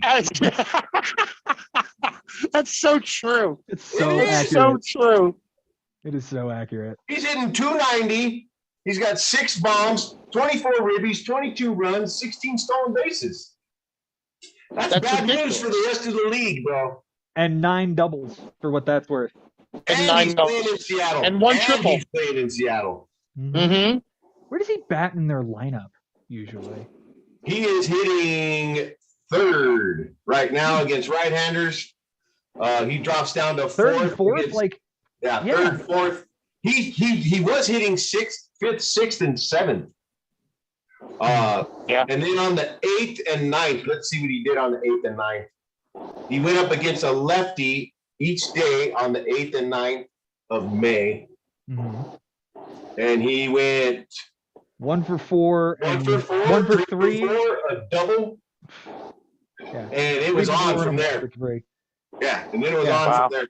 A 4 for 4 on May 15th. Jumped him 24 batting points. The 3 for 3 5 for with a 5. home run. The 2 for 4 Another with a 3. homer. Look at him. He's got multi-hit games and he's streaky. He Yeah. doesn't go. He's either on base or getting a hit. And, Right. you know, strikeouts are pretty solid, 1 or 2 or none. He's had a few, It's 3, 4 63 strikeout games. strikeouts and yeah, he's it's 63 strikeouts and almost 200 at bats. It's like 31.5%. That's a bit high, but like Yeah. if you're getting this kind of production, you'll certainly take it. Yeah, he's But, at yeah. a 29. He's at a 29.6 K rate. I'm pretty damn close. I said 31. Yeah. Yeah. But like I said, he's hitting 269. He's barreling up the ball 6% of the time. Mhm. It's just, you know, the guy's kind of underrated. He's a really good player. He's playing Yeah, in he Seattle. really is. Nobody really hears about That's why I like these small markets. him. Yeah. Oh, look at all this red. Average exit velo is max exit velocity. And he's fast as shit. Plays a great Bounce above center field. average. Yeah. Look at the hits to right field. Right? A lot of hits to right field. Doubles, the single, triple is down over here. Bunch of doubles into the right center field gap. And he's got power to the right side. Mhm. Exactly. That's He's- 5-2. 5-2. Good That, player. that was He's a just great player. literally, you took the words out of my mouth, dude. I was That's why I literally brought it about up. to say that. This is a Yeah. Frankie guy, man. This is a Frank guy right here. That's Mhm. right. That's right. And You know an who owns him, Iron Mike, Man. Frank? He's an Iron Man. What's that? You know who He's an owns Iron him right Man. now in the bigs? I know Mike Haber does. Yeah. You just played him. I know.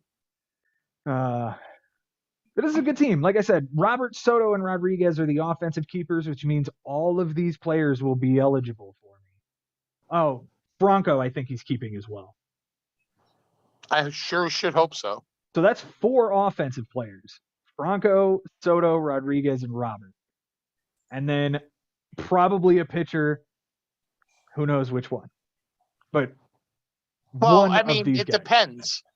I mean, could you really look at this and say, I want to keep the young guys who are playing well? Right? Just hypothetically. I mean, honestly, he's got 3 of the best keepers in all of baseball in Correct. Franco, Soto, and Julio Rodriguez. Yes. And Luis Robert is probably in the top 20. Right.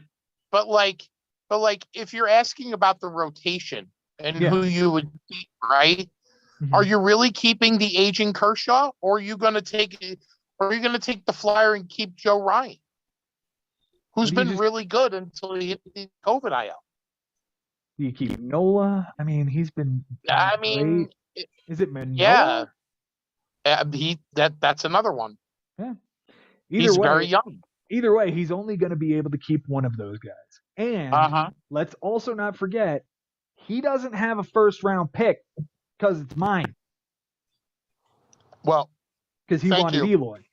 For letting us, That's a good letting point, us Joe. know that. He doesn't have a first round pick. Exactly. So everything he's throwing back, he is certain he will be certain that the biggest pieces will not be back to him. You know, I would not imagine that if he lets McClanahan go, he's going to get him in the second round. I don't know that. It certainly depends on what else is available. But Well, I'm now, proud of myself. hold on. The cool thing about this is that the next season he can trade. Well, next season he's not going to be able to use those picks because he traded them away. mm-hmm. But for the following season, he reloads, so he could use this same strategy again. Exactly. Exactly. And and here's the thing, if he wants to alternate years, and I'll trade you all my picks next year. Oh my God. That would be ridiculous, but we would have to have another punt cast Joe. mm-hmm. Yeah. Somebody would have to punt, and I think and punt huge. Oh, I think it was a bold move, just in its genesis, but it was an even bolder move in its execution, and it's continuing. Mm-hmm. It just keeps going. It's not. It will not stop until the trade deadline. Mike Trout will go. If we want to take a look at my team, any of my offensive pieces are for sale, flat out. Any of my offensive pieces except Fernando Tatis. I'm like, let me look real Everything. quick. Everything's for sale. He's like, let me look at what I can get. Let's go. Tatis and Volpe are the only ones for next year. I have to say, I'm the only guy right now that got a pick out of you. It cost me a later pick, but I was like insistent. No, I'm getting a pick. Yeah, you took my fifth, right? Which didn't bother me because when I realized, okay, I've got 5 in the 4th. If I don't have any in the 5th, yeah, if I don't have any in the 5th, I can go to the bathroom. I can go make food or get a beer or whatever. I mean, look at the back end. You have those. Like, if you go back to that page where the draft picks are. Yes. I mean, just imagine this, right? You're saying that I'm saying goodbye after the 23rd round. You guys are still drafting for. And the other thing is look at the dynamic of there's already 1, 2, 3, 4 picks after you that have. So you've already moved up the line. What I'm trying to say, there's 4 more players on the board at 23 than there would have been if those guys didn't trade for lower round picks. Right. So it's saturation all the way through for you. And then you've got the 17th and 18th. Now in the 17th and 18th, you're taking the highest value right there. Right. No doubt. I'm taking, and that's the thing. My team will be so stacked because of all of these picks back here. Your lineup's going to be set. Going to be set by the 4th round. Or for the most part, my round. rotation will certainly be set by the end of the 4th round. Everything's set by the 10th round, right? So you have the and then by the 10th and certainly by the 15th, like I'm good. These picks, these 4 picks late, that's flyers. That's just like look at the. And you're going to get better players than what are available this season because of the guys giving up those later round picks. Like the 18th round. This was the list. That was the 18th round. You're telling me I can grab Patrick Sandoval there? Or somebody like Patrick Sandoval? There's Donaldson. Yeah. You I'm at Rosario. He's on my team. Austin Hayes, I can't believe I was out of picks when he was on the waiver wire. I was like, how did Austin Hayes hit the waiver wire? Are you kidding me? Yeah. Yeah. 294, Yeah, this is- 6 and 28, the 25 runs. It's crazy. Five, In 4.5. Baltimore. 364 on base. He's hitting like 350 at 294. Right. Yeah. I mean, just to exaggerate, but really, he's hitting like 320. Yeah. If you, This is listen, I'm just proud of myself that I literally still have 50% of my roster. I really, really am. Like, no bullshit. Like, I've played this game the way I've played it, and every year I always get the Joe that says, Frank, you're not patient enough. Stop fucking dismantling your team by week 4. So I'm like, okay. Iron. He this traded year I'm off gonna do it Luis different. Robert before opening day of 2020. That's right. But so Not in the 15 trade season. Mhm. Yeah. Let me dismantle my team from the beginning. Pretty much. But in the 2020 season was when I went to the finals. 2021 is when you did that shit with Luis Oh, Robert yeah, because it was with Jay Ferraro. You traded him to That's Jay right. Ferraro. Yeah, and that's but the only- like I'm just looking at this team now. It's not bad. And I No. know nobody's saying it is, but like it's not bad. No, your offense is fine. My Marte, pitching's not bad either. no, not with the top two of Burns and Cease. And then going down to Walker, Darvish. Mhm. I mean, Yeah, there's some Even- depth there. right. And Kluber? you know, Oh yeah, you don't even talk about Kluber. I just traded Kluber him. off the table or what? Yeah, I he just just traded traded him. Kluber. Actually, he got Kluber in a trade with me where I got Muncy. Oh, I'll be taking Muncy. I gave him Joey Wendell with Corey Kluber.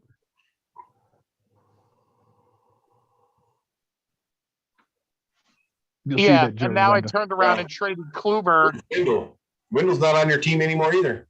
Nope. No, I turned around and traded Kluber and Ooh. Pollock AJ for Pollock. Jeff McNeil. Where's McNeil? You just traded those He guys? just traded for him. Yeah, this trade Yeah, I goes just through traded for tomorrow. This trade goes through tomorrow See. morning. It's Pollock and Kluber for McNeil. Okay, hit ranks for me. All the way to the right. The stats there. Let's see. Well, McNeil to me is a no-brainer in the trade. Who are you trading away besides? AJ Pollock and Corey Kluber. And then just McNeil. Who else? You're dropping. It's just somebody? McNeil. Who's The just guy who's McNeil? getting it is dropping a reliever from the Angels. Oh yeah, I do that 2 for 1 in half a second. Yeah. Yep. Yeah. I agree. That's I agree. kind of I why I think did it. you did great. Because I mean, Kluber was a like basically like a 5th starter on my team. Yeah. And you know, if I'm gonna go to battle every week with Burns, Darvish, and Cease, Walker, and insert streaming option A or Ryan Yarborough, I guess I'm okay with that. Yeah. If You know what I Kluber was if Kluber were your even if your Kluber was your lead line guy, you can't wait to get rid of him. You're That's stabbing your eyes out that you have the guy on your team and you can't get rid of him. Right, exactly, because you're sitting there and you're going, okay, here's a good start. Now he's going to get blown up against a shitty team. Here's a good start. Now he's going to get blown up against a shitty team again. It's just, it's hit or miss. And you can't drop the guy. No, you can't. Number one, because he's going to get picked up right away. Number two, everybody's going to be like, what are you, an idiot? Here's the other dilemma I have. I have a guy like Yuli Gurriel who won a batting title and now is shit. But he's like one of those guys that if you drop him, it's like, why? I mean, it doesn't help that I have fucking 5 first basemen on my roster. In my opinion, with the depth of first base, let somebody else take those at bats. It's getting to a point, Frank, where I think you can drop that guy. I would drop it. Yeah. That's part of his resume. Okay, so when you look at a player, you have to look back and remember when he was on your team and you hated that he was on your team, but you couldn't drop him because you thought he was going to turn it around. Then the next year he's mashing on somebody else's team, right? Robbie Cano. Right. Right? It's like you wanted Robbie Cano for 2-3 years. You finally get him and he's trash. Yuri Gurriel is going to have to get on base. He's an on-base guy that scores runs. Do you want that as your first baseman? No. Well, that's what I mean. I'm not playing him at first base. If you're hitting 224, I want at least 10 bombs. Right. He's not getting it done. Just like Reyes. He does have 15 doubles. Hang on a minute. He does have 15 doubles. We're not talking 5x5 at that point. Right. I get that. It's similar to Reyes, just the guy that I traded you for Torkelson, who is probably going to hit the waiver wire tomorrow. Torkelson?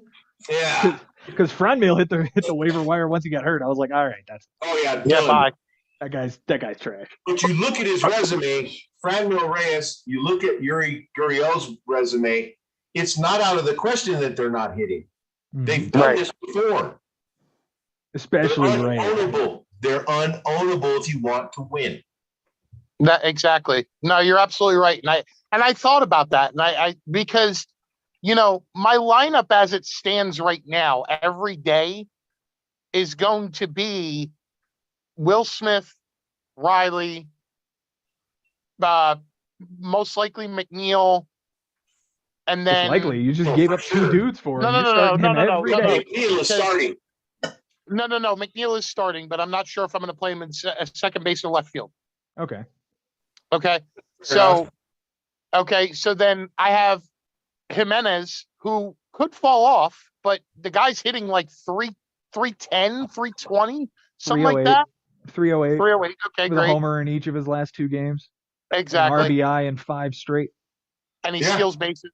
5 tool. Okay, great. Fantastic. So now you have Tim Anderson when he comes back.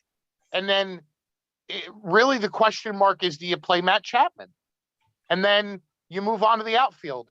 Andrew Vaughn is playing every day. Starling Marte's playing every day. And my right fielder is literally either now it's Josh Rojas. Well, actually, no. Now it's going to be Andrew Vaughn because I moved McNeil into the left field spot. And I play Jimenez every day. Until Tim Anderson shows up. Okay, so let me take you back to 2008 because I want to keep at this point. Okay. Jason Worth. He's hitting for average. He's hitting home runs. And he's stealing bases, but he's on the waiver wire because nobody knows that who he is, what he's doing. He's a nobody. Right. Would you rather have Jason Worth in 2008, or would you rather have this dude that's not getting it done at first base? I mean, we're comparing outfielder to first base, but at the same time, I picked up Jason Worth and I rode that whole season. If you're not going to pick him up, I'm going to. I go in there and I look at the stats. He's kicking ass week after week. Plus, he's stringing hits. If you see on the stat page, hit, 2 hits, hit, 2 hits, hit. Very few that's what I did on the hit column. You put that guy in your lineup. That's what I did with Luke Voigt. Well, kudos to you because I was bagging on Luke Voigt. I had to eat the Voigt for a whole season. That guy was horrible to chew on. Yeah. Didn't hit anything, and you hope for big things, and he gets hurt and comes back, and he's no good.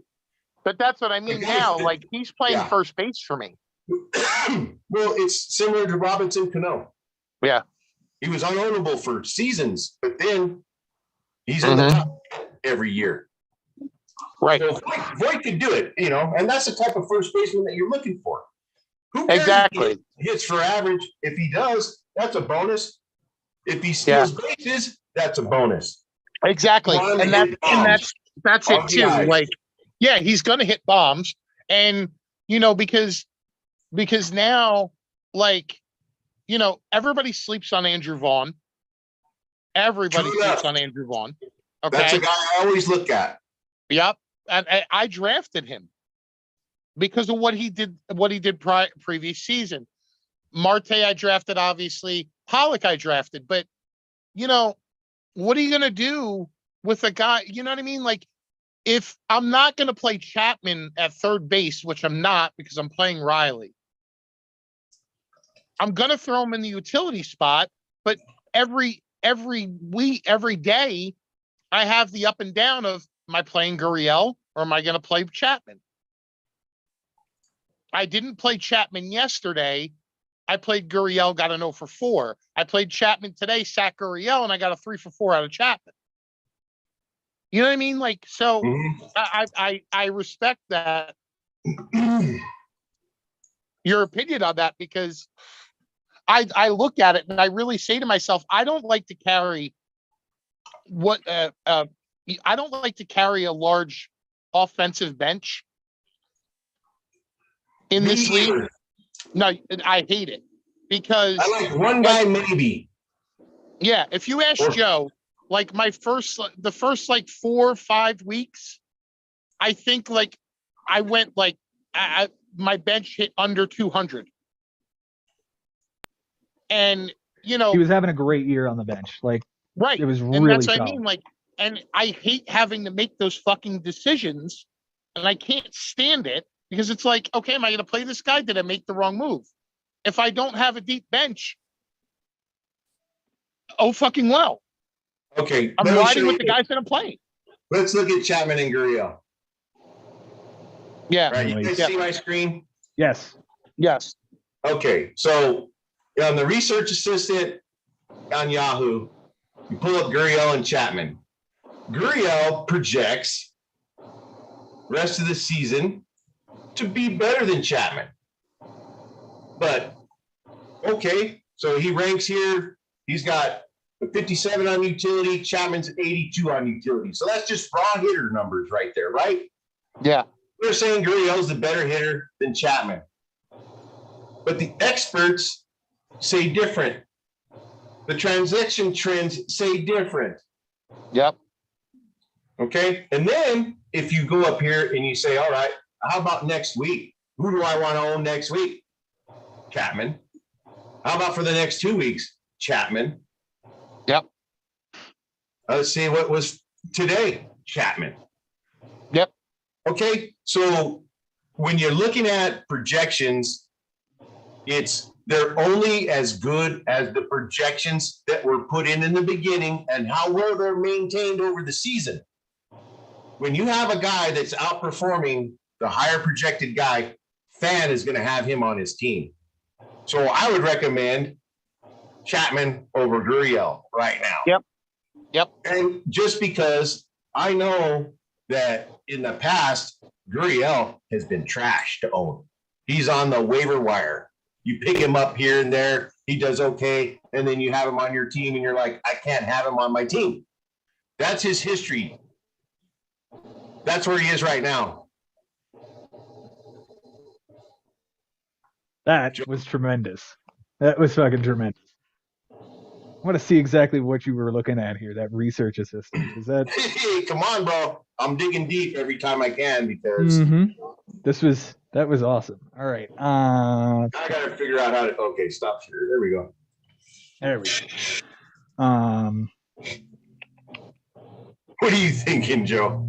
No, I'm just putting Yuli Gurriel up here, and it's like, who else can we compare him to?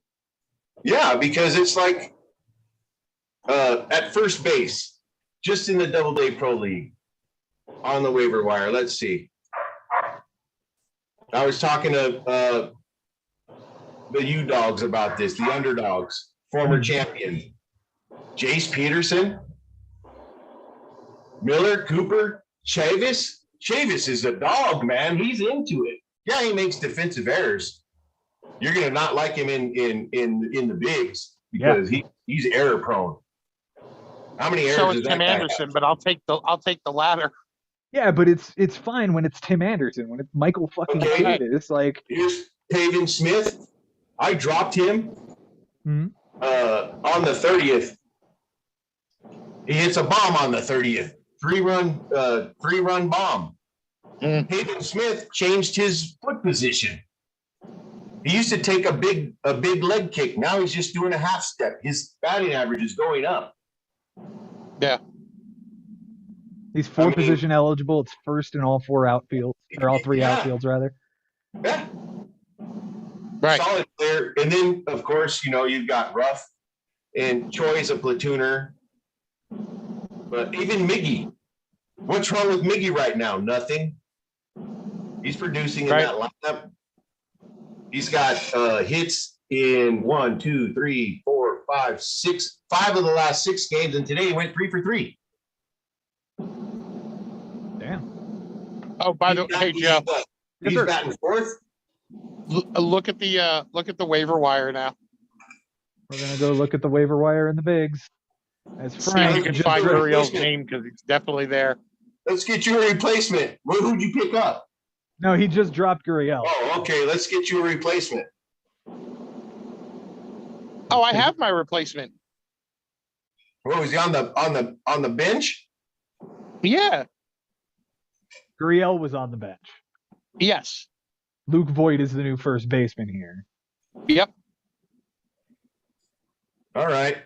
So with that, you're going to have to measure the depth of your pitching with the depth of your hitting now.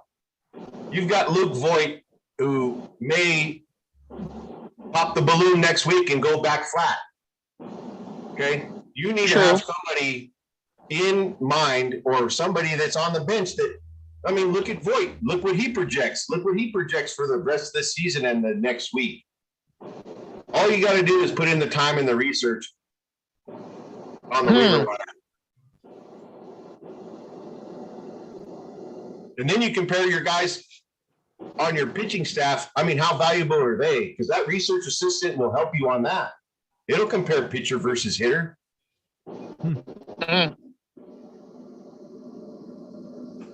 Greg, you're getting some words of wisdom here.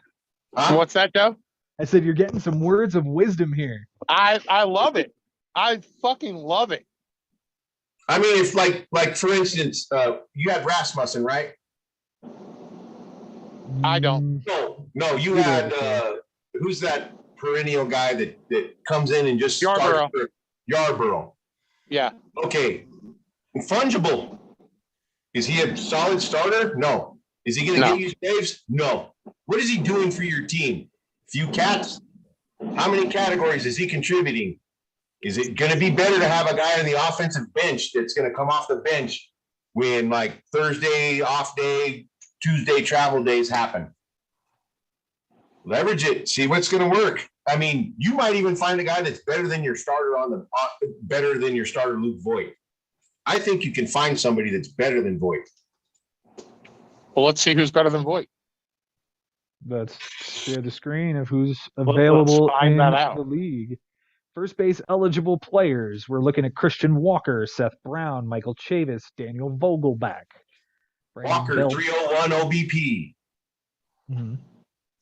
He's 100 points ahead of everybody else. Go to ranks for me if you could, Joe. This is what I do. It's on the season total stats drop down. On your stats drop down, go down to ranks. I'm giving away my secrets. I was trying not to do this. Here we go. There we go. Ranks. Boom. Ranks. So this will give you a picture of what the research assistant is looking at. Last 30 days. It's Walker. You got Walker. You got Walker and Franchi Cordero. I had Franchi Cordero for a minute. Look at that. 1, 2, 3 hits. I had him for those 3 offer games. But in between that, look at what he's doing. Mm-hmm. He's a nobody. He's 3% rostered. He's free. He's either hitting leadoff or 7th. That's weird. I'm hitting a leadoff sometimes. Why? Because 7th is the second leadoff. 7, 8, 9. Yeah. I just want to see when it is they're putting him there. Is there some pattern to him being hitting leadoff against lefties? That's kind of what I'm looking at. Hold on, let me see Cordero. Yeah, he's probably. Let's see. Let me share this screen for you real quick. Done. This is fantastic. Where is it? This is great. Here he is. All right, you see Frenchie? No. No. Now we see There it Frenchie. is. Okay. All right. Okay, he's 27. About What the does right that mean? age. He's in his prime. Exactly. The right age. Nope. Takes turn at leadoff. Cordero batted leadoff, went 0 for 4. Okay. Doesn't say He's who he filling went in for against. Casey. So here we go. Here's his hit chart. He doesn't really hit against lefties. Righty, righty, righty. Doesn't play. So you have to Because he's look left-handed. That's because he hits lefty but throws righty. So you have to look at what's coming up. He's got Montas, Syndergaard, Detmers. He could hit against Detmers, but he won't. Nope. Otani. I That can't scrub. say that. Yeah. That Who the scrub. hell is, who is still Seth? Some double A scrub they call that. 'Cause Marco and Kirby. Okay. He's going to hit 1, 2, 3. Well, that was today. Next week, he's got 1, 2, 3, 4 games. No go. Would not take him right now. Right. I mean, if he had 5 right-handers he's going up against, 7 right-handers going up against next week, yeah, but Frank, you talked about a guy, and I was just kind of blown away that this guy's actually doing well. Harold Castro. Let's do the same exercise for Harold Castro next week. all right. Harold Castro was being talked up big time on the broadcast tonight. Castro and Castro. Let me go back. Willie and Harold. Yeah, they were featuring Harry those and guys. Willie. They sound like two old Harry and friends. Willie. Harry and Hey, Willie. Harry. Hey, Willie. Hey, Willie. Okay. 294, 4 homers, not a stolen base. Okay. But if you're playing him at first, you're not expecting that position in your lineup to get a lot of steals. Okay, in and out of the lineup, strictly right-handers. Okay. One time Right-handers, against the 'cause he gets lefty. left-handed. But look at this. He doesn't strike out. He can hit the shit out of the ball. Yep. Barreling it up at 8.2 with a The thing that 294 concerns average. me, just looking at these numbers, the thing that would concern me is the 325 BABIP that's right there. That's really high.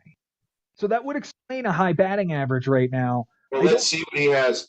Let's see. So not too many. This is small sample, okay? Yeah. This one Like is last year- 351. What was he hitting? Does he have a high 295. exit velocity? Is that what this is? Like, because if he's got a high exit velo, then that would make sense as to why the BABIP is so high, because No. he's rushing the ball so much. No. It's not even on the He's radar. fast? Like, I don't, Let's see. no, He's he's not not striking out. fast. He's not striking out that too bad. Doesn't walk for shit. Mm-hmm. I don't understand.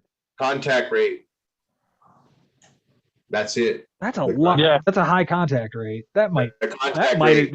might explain it. Yep. And look at his ISO. That's pretty strong for somebody that's not hitting That is the a ball really high with exit VO. What's he doing on doubles and whatnot? Let's see. He's got 6 doubles, 4 homers, and a triple. He's only got 30 hits. He only has 105 at bats. See, this I can't handle. All this pink, this DMPs. And that's So- what, a lefty starter every time? Yeah. Yeah. It's obvious. All the blue dots. He has hardly any green dots. He only has 1. So who's the It's off the platoon page. that he's playing with? Who's the Well, other he side of plays- that? He plays 3 positions. Right. Candelario. He's filling in Yeah, for Candelario. He's All gonna right, get so it's probably a rolling rotation between him, Scope, and Candelario somehow involving first, second, and third. Scope starting to heat up, you know, Mhm. to Scope levels, whatever that's worth. Yeah. He's the second guy at second base, third base, and shortstop. Yeah. Yeah. But see, he's not even on the DH list. That's because he has no power. Mm. Let's see. Well, not no power, but that ISO is pretty good. How the fuck does Matt Carpenter have 4 homers already? Because of the short porch at right field of Yankee Stadium. And he's left-handed. Like, it just works. It works. Brian McCann had one of his best seasons in New York. No doubt. No doubt. I'm bringing out Brian McCann. Slugs I'm a third Braves homer. fan. Remember that, Iron. I watch where they go See, and what they do Here when you they go. go there. not happening for me, man. Look at fucking Freddie. Worst fucking mistake of Liberty Media's life. Hmm. Don't get me started. We'll be here another fucking 3 hours. Yeah. Well, I know that in the Doubleday Pro League, it's all said and done for, and Mhm. somehow I've stayed in the top 3.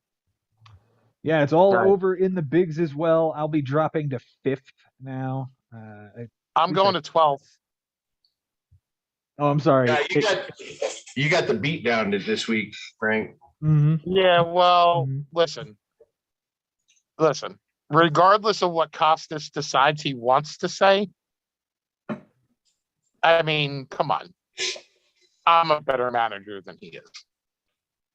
Let's just be realistic. Well, let's see what happens. Mhm. Yeah. I mean, come Oh, on. it's gonna happen. It's gonna happen. He can call me out all he wants. But when he tries to use all 6 of his trades in the first month and a half, 2 months. I mean, come on. Let's go, buddy. Are you Frank, guys here's going the 20 standings in the bigs. Are you guys going 23 weeks? 22 Actually, Because or 21. we're coming up at the halfway point for the regular season real quick. yeah, we're doing 21 know. this year. We lost a week because of the late start, but we're Yeah. doing 21 regular season and then 3 in the playoffs. All right. Well, we're at 23 in the Doubleday Pro League, and the schedules are looking pretty tough for everybody but me. I mean, I'm not gonna, frown on Podcast Joe. I know he's gonna step up to try to beat Iron. Yeah. I know he wants that iron feather in his cap. Yeah, that'd be nice. Yep. Yeah, he wants I the just iron don't want feather in to the listen. cap. Here's the goal. The dream is to make the playoffs and sneak in as the 8th seed. The goal is not to finish last. Yeah, graduated goals. That sounds good. Yeah. I'm not looking to win anything here because I'm Well, you're going to in win next. You're in the basement right now, Big Joe. Yes, I am. But I just played like one of the strongest teams in the league. But look at that basement. Look how tight it is. You've Mhm. got 9th, 10th, and 11th all within 3 wins. Yeah. And you And all have 4 or 5. Eighth ties. is only 6 out. Like I'm only 6 wins back, and we've Well, still look got at- a lot of time. Click on Swag Money.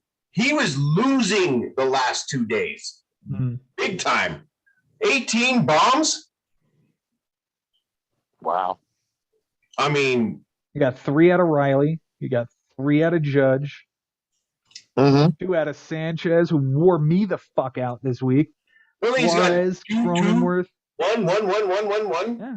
Look at those ribbies. Got 8 I out of mean, Suarez, really, 7 out of- seriously, I don't know how my team is hanging in there. It's got to be my 1-2 punch. It's Devers and Ramirez, and if Baez ever wakes up, you guys are in trouble. I don't think Baez is ever going to wake up. I was gonna say, I think he's gonna be asleep for the rest of his career.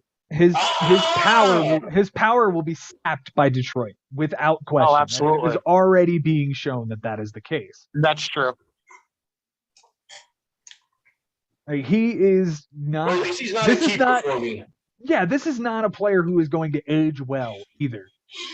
Well, that free No. swinger. Okay, if he changes his plate approach and gets more disciplined, this might be a changing point for him. You never know. I highly doubt that a guy who has had the success that he has had. $1.90. How do I still have this guy on my team? You want to trade him to me? I'll take him in a high draft pick for something. And a high draft pick. See, that's the problem I have. How about a draft pick? We could negotiate a draft pick. High draft pick. How high do I have to be to trade with you? That's what I want to know. It depends on what piece you're taking off of him. Oh, geez. I think you have to outbowl him, Iron. I would be very thrilled do you mean, to put Javi outbowl? Baez in my lineup and happily hand you JP Crawford. Outbowl Crawford, I him. already own Crawford and dumped him, dude. He's not going to do a whole lot. Really? Look at his history. Look at the player Yeah. history. If Take it a look at those moves, stats. it was such a pain. But anyway, I've already owned him. He's a filler. Oh, I don't think so at all. He's I don't not a think so at all. 5-tool. He's not Oh, a I 5 disagree I completely. like. No, yeah. Well, I could be wrong. I mean, I did pick him up on my team, so. I was But shocked when I saw him on the I'm not wire. trading Baez for that. I'm not trading Baez for that. Not a chance. I'll just stick it out with Baez, and I mean, I'm doing okay right now, and I just wait for him to heat up. He's going to hit. Very low strikeout rate, rather high walk rate. He does not hit the ball hard. That's why he's not on my team. Yeah, he does not hit the ball hard. He's a triple A. He's a whatever. He's like a 4A player that has a regular spot because of his defense. He can play defense, and he's a decent hitter. Look, he spreads the ball around. Apparently, no, he can't not play defense because he is in the bottom 1% of above average. Okay, well, I'm just fishing at straws, man. But I mean, I'm just. why is he on the why? What's his WAR? What's his value over other players? It's not very high. Can't be. 288, 379 on base. He gets a lot of walks. He walks a lot. He's got an 814 OPS. He's got 53 hits. I like that. I mean, he's a hitter, right? He just doesn't have any power. He's batting average. He's Luis Ariz. He's in a five category league. He's going to help you with batting average. That's it. And maybe runs scored. Yeah, maybe runs and batting average. But your other guys are going to hit home runs, and those runs are going to come anyway. That's how I feel about it. I can't wait for Ahmed Rosario to actually start hitting. That would be nice. I like the fact that Andres Jimenez is hitting. Mm-hmm. I mean, this week alone, he hit 467 with a 467 on base. No walks. All right. No walks, but 2 homers, 6 RBIs, a steal, a double, 4 runs, 3 strikeouts. I'll take that. Yeah, that'll do. Beautiful. Okay. I mean, and then Iron, we were talking about Andrew Vaughn.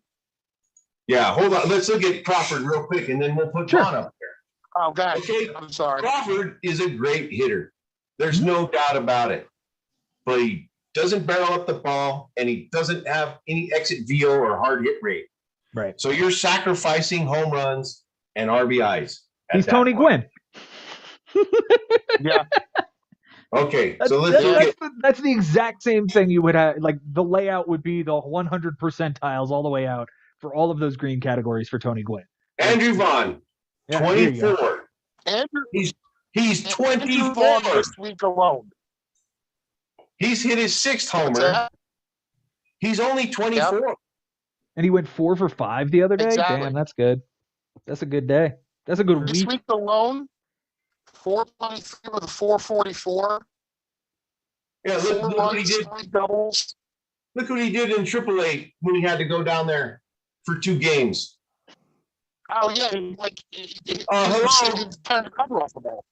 He's not a 4A player. He belongs in the bigs. Yep. That's why I drafted him. 314. The last 13 games, he's hitting 314, a 345 OBP. Come on. Yeah.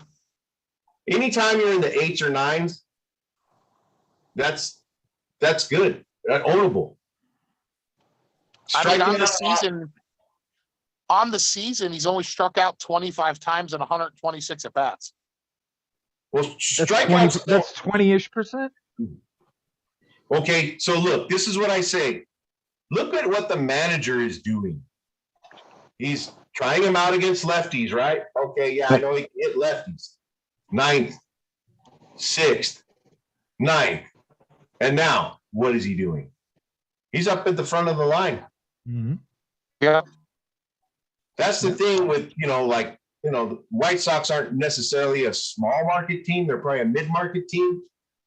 But they have opportunity on these teams, man. They produce. Right. It Well, especially with like half of their outfield out with injury. Mm-hmm. yeah. No You know. Eloy until like what, next month? No Eloy. Robert just came back. Mhm. Okay, so from look COVID. can you see my Pollock's team not up here? hitting. Yes. Okay. Garver's hitting 3rd, 2nd, 5th, 3rd, 2nd, 3rd. Okay, Gilmore, he was a pickup. He didn't work out. 5th, 2nd, 4th, 2nd, 6th. Mhm. That's what you need on your team, dude. That's the pattern. It's like I was telling the underdogs. Very few players are on teams where the 7th place hitter is actually valuable. Frank? When you're hitting 7th, that means you're on the line to not be in the lineup. You're on your That's way true. out. 6, Unless- 4, Yep. 1, 6. Unless you're Cody Bellinger or you're somebody on these big power teams and you're hitting 7th. Mhm. So look at the batting order, look at what the manager is doing, and follow suit. Yeah. I mean, I'm curious to see what Hoskins is doing because I just flat out dropped the guy. Yeah, you dumped him. I dropped him. Hmm. Okay, here it is. Drop time. Oh, when he gets in this position, he hits because the pressure's off. Now you got to produce, bro, against lefties and righties. Oh, we're gonna drop you back down. Maybe we'll get you back up here. The Phillies want him in the leadoff spot, but he's not getting the job done. No, not even close. Not getting the job done. The only reason he's hit this many times up here is because of the long leash he was given. Mhm. right. So I don't feel bad about dropping him for. He's gotten Mancini. worse since you dropped him. He's Since- absolutely gotten worse. Yeah. So look at Mancini. Okay, he's 30. What has he done in his career? 20 to 30 home runs every Yeah, year. 2019 was a good Every year. year. 291? Yeah. Come on, the guy can hit. So you He look at can. his profile, look, barrels, hard hit rate. He doesn't have the exit deal, but he can hit the ball out of the park. Yep. And you combine that with all these other green metrics, Yep. and then look at where he hits in the lineup. It's very consistent. He's in the top 5 all the time. I want Mancini over Hoskins. I agree 100% with that. Yeah. I So would I do. saw I would take Mancini on the Mancini waiver over wire. Hoskins. Yeah. I saw Mancini on the waiver wire, and I picked him up over Hoskins. Yep. Anyway, it's been real, man. It's been real fun, dude. This is great. Oh my God, this is great. It is This has always been real fun fantastic. on Bigs Live. Iron, thank you so much for being here, man. We appreciate it. Thanks, bro. And You're the when we best. create this new league, we're going to start taking volunteers for this experiment. We're going to have to talk between the two of us and figure out categories, scoring systems, things like that. But Yeah. we'll get there. I am the first volunteer. All right. Frank All right, is so we signed got up 3 teams. officially. We have 3 teams in the league right now. All right. Guys, let us know if you want to join this thing. Shoot us messages, texts on the boards, what have you. For those of you watching on YouTube, thank you so much. Go ahead and click that subscribe button, ring that bell. That way you will know when we go live and when we upload new content. Follow us on TikTok for outtakes and hot takes and Frank trying to become a meme. Damn right. And once again, guys, it has been real. It has been fun. It is always real fun in the bigs. We'll see you tomorrow, actually, because